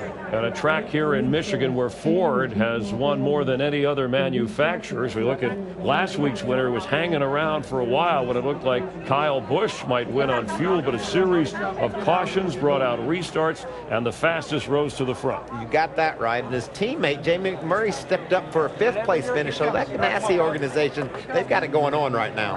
And let's head down to victory lane for the celebrations. We've seen Ron Hornaday, the Hall of Famer, do a burnout going into victory lane, but never a driver leaving his marks like this. Kyle Larson with son Owen. Now, Owen scored a trophy last night in the Father's Day Olympics. You scored the big one today, but was the winning move the restart that you power drove past Kyle Busch to get lane choice at the end? Yeah, I mean, Ryan Blaney gave me a heck of a push, so I really got to thank him a ton, I knew the Penske cars took off good, so I was happy to see him behind me, and so for us to withstand, a few restarts there with some tough competitors was pretty important, so can't thank these guys enough. Cars 3 Chevy was really, really fast, and cool to win it. Great Father's Day present for myself and all the other fathers out there. My dad's here today too, so looking forward to celebrating with them. This team certainly has really harnessed that momentum and really doing something with it. Yeah, we've been so close to so many other wins. This is our 2nd Cup win of the year, but we've had 6 second-place finishes, so could have 30 more bonus points. But all in all, good season so far, and we'll continue to keep building on what we got. There he is, Owen and Kyle. 1-2 finishes this weekend here at MIS. And he mentioned his father, Mike Larson, a part of his story. You saw his son, 2-year-old Owen, on Friday enjoying his dad on the pole. Says, good job, Dad. And then, of course, crowning Father's Day in victory lane for Kyle Larson and crew. We'll have more live from Michigan in a moment.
Aerial coverage provided by Goodyear, superior performing tires to face challenging conditions on the track and on the road. Goodyear, the official tire of NASCAR. It was Mike Larson, Kyle's dad, pit crew, car owner, mechanic, mentor through the years. His dad ingrained into his son a low-key demeanor, even when he was winning go-kart races at a young age. Said, make sure you don't get too excited or too down. You'll be able to control your emotions and control what's behind the wheel. And he did today as he adds the victory sticker, his second of the season, with his dad in attendance and his son in his arms. And a happy Father's Day for Kyle Larson. And the winners this season, Kurt Busch started it all with an upset at the Daytona 500. He had quite a few shockers and first-time winners, 3 of those this year. But the favorite today in this race, Kyle Larson. Let's get some final thoughts and head back upstairs to Daryl, Jeff, and Mike. First and fifth for Chip Ganassi's race team today, but we're used to talking about Kyle Larson always rim riding up by the wall. Yet today, he was the only driver to figure out how to restart from the inside and get the lead, bottom fishing. Well, I just think back to Dover a few weeks ago when he lost the win on that final restart to Jimmy Johnson. I think that, this was a huge moment for Kyle Larson, not just to get that win, but to figure out how to get the lead back on a restart. And he's the only one, by the way, that did it from the inside. He's led 247. He won this race here last August. He led 41 laps. He went to California, led 110. He led 96 today for 247 laps on 2-mile tracks. Wow. Great day for Team Ganassi, and what a day for Kyle Larson.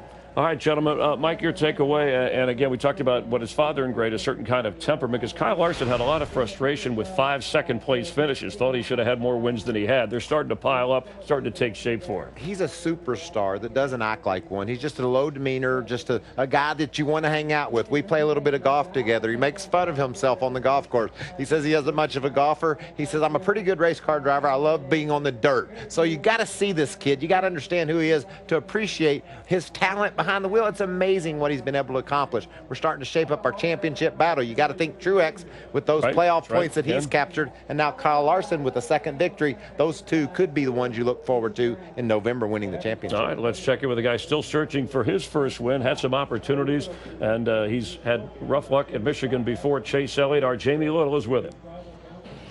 Well, for the third straight race here, he finished in the top 5, bringing home second, Chase. It wasn't easy, though. This team had to wholesale change this car yesterday. How hard was today to fight back and get the finish?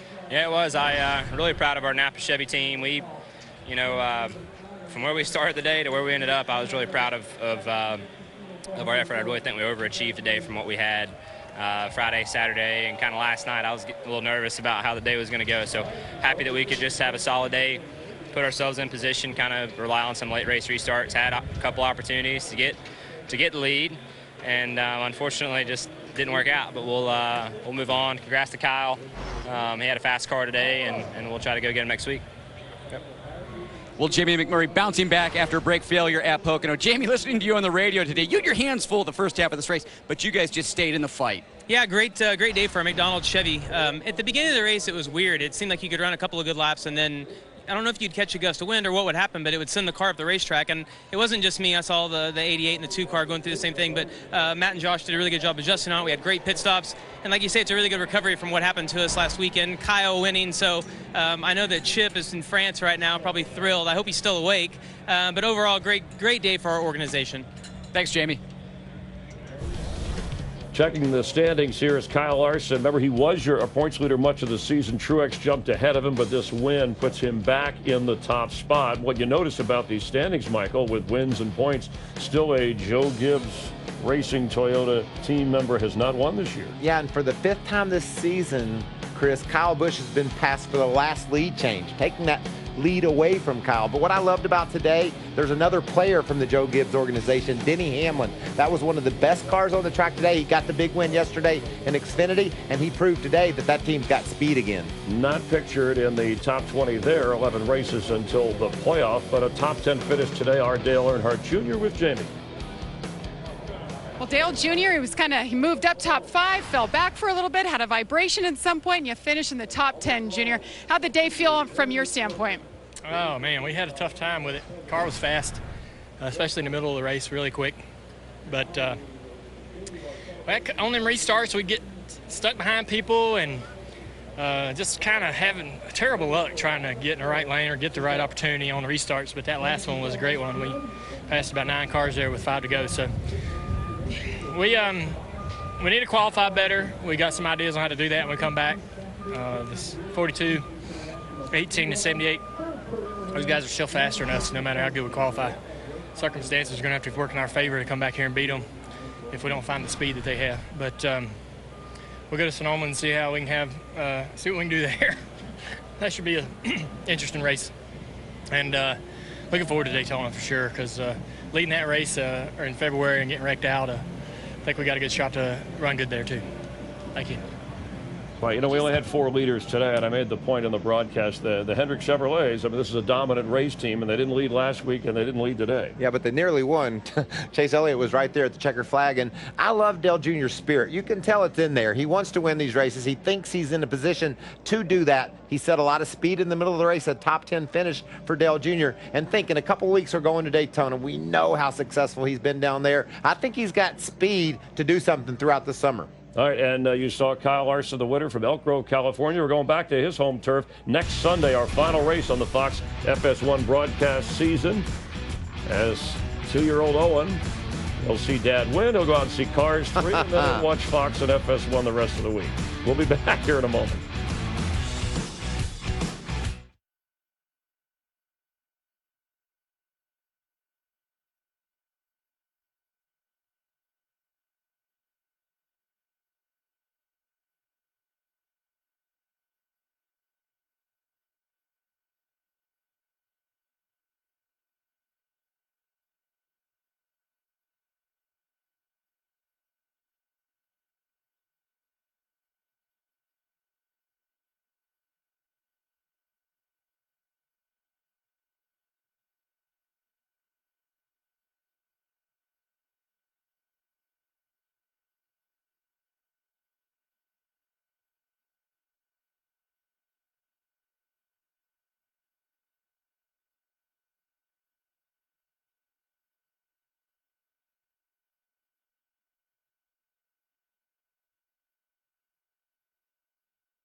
Stock car racing has come to an end in Michigan, but more racing straight ahead. Coming up, NHRA drag racing from Bristol, Tennessee.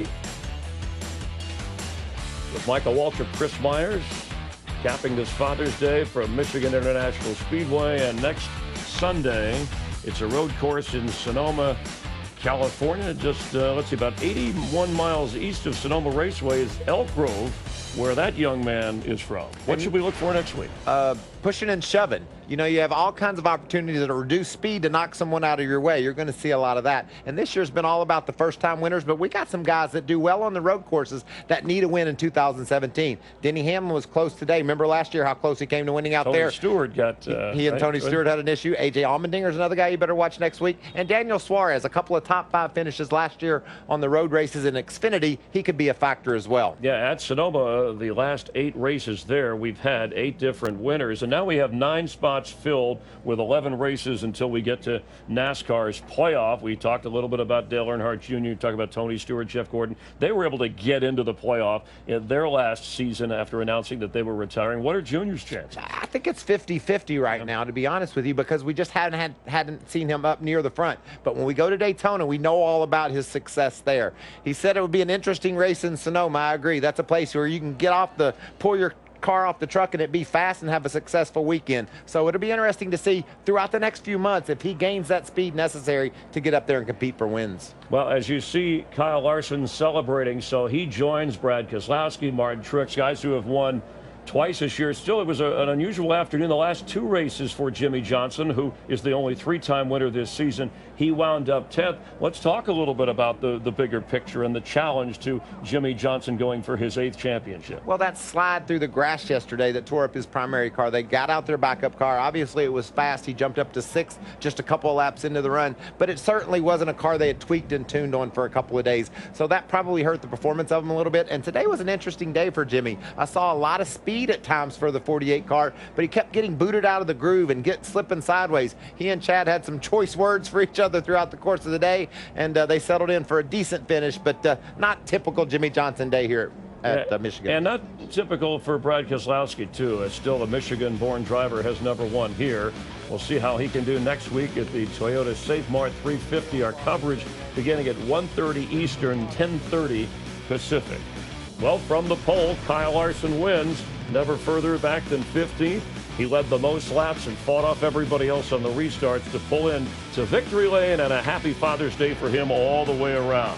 For Michael Waltrip, Jeff Gordon, Darrell Waltrip, Mike Joy, our entire crew, thanks for being a part of NASCAR on FS1. Have a great week. We'll see you next Sunday from Sonoma, California, drag racing. This copyrighted telecast may not be reproduced, retransmitted, or used in any form without the authorized written consent of NASCAR Broadcasting. NASCAR would like to thank all of our fans for your support.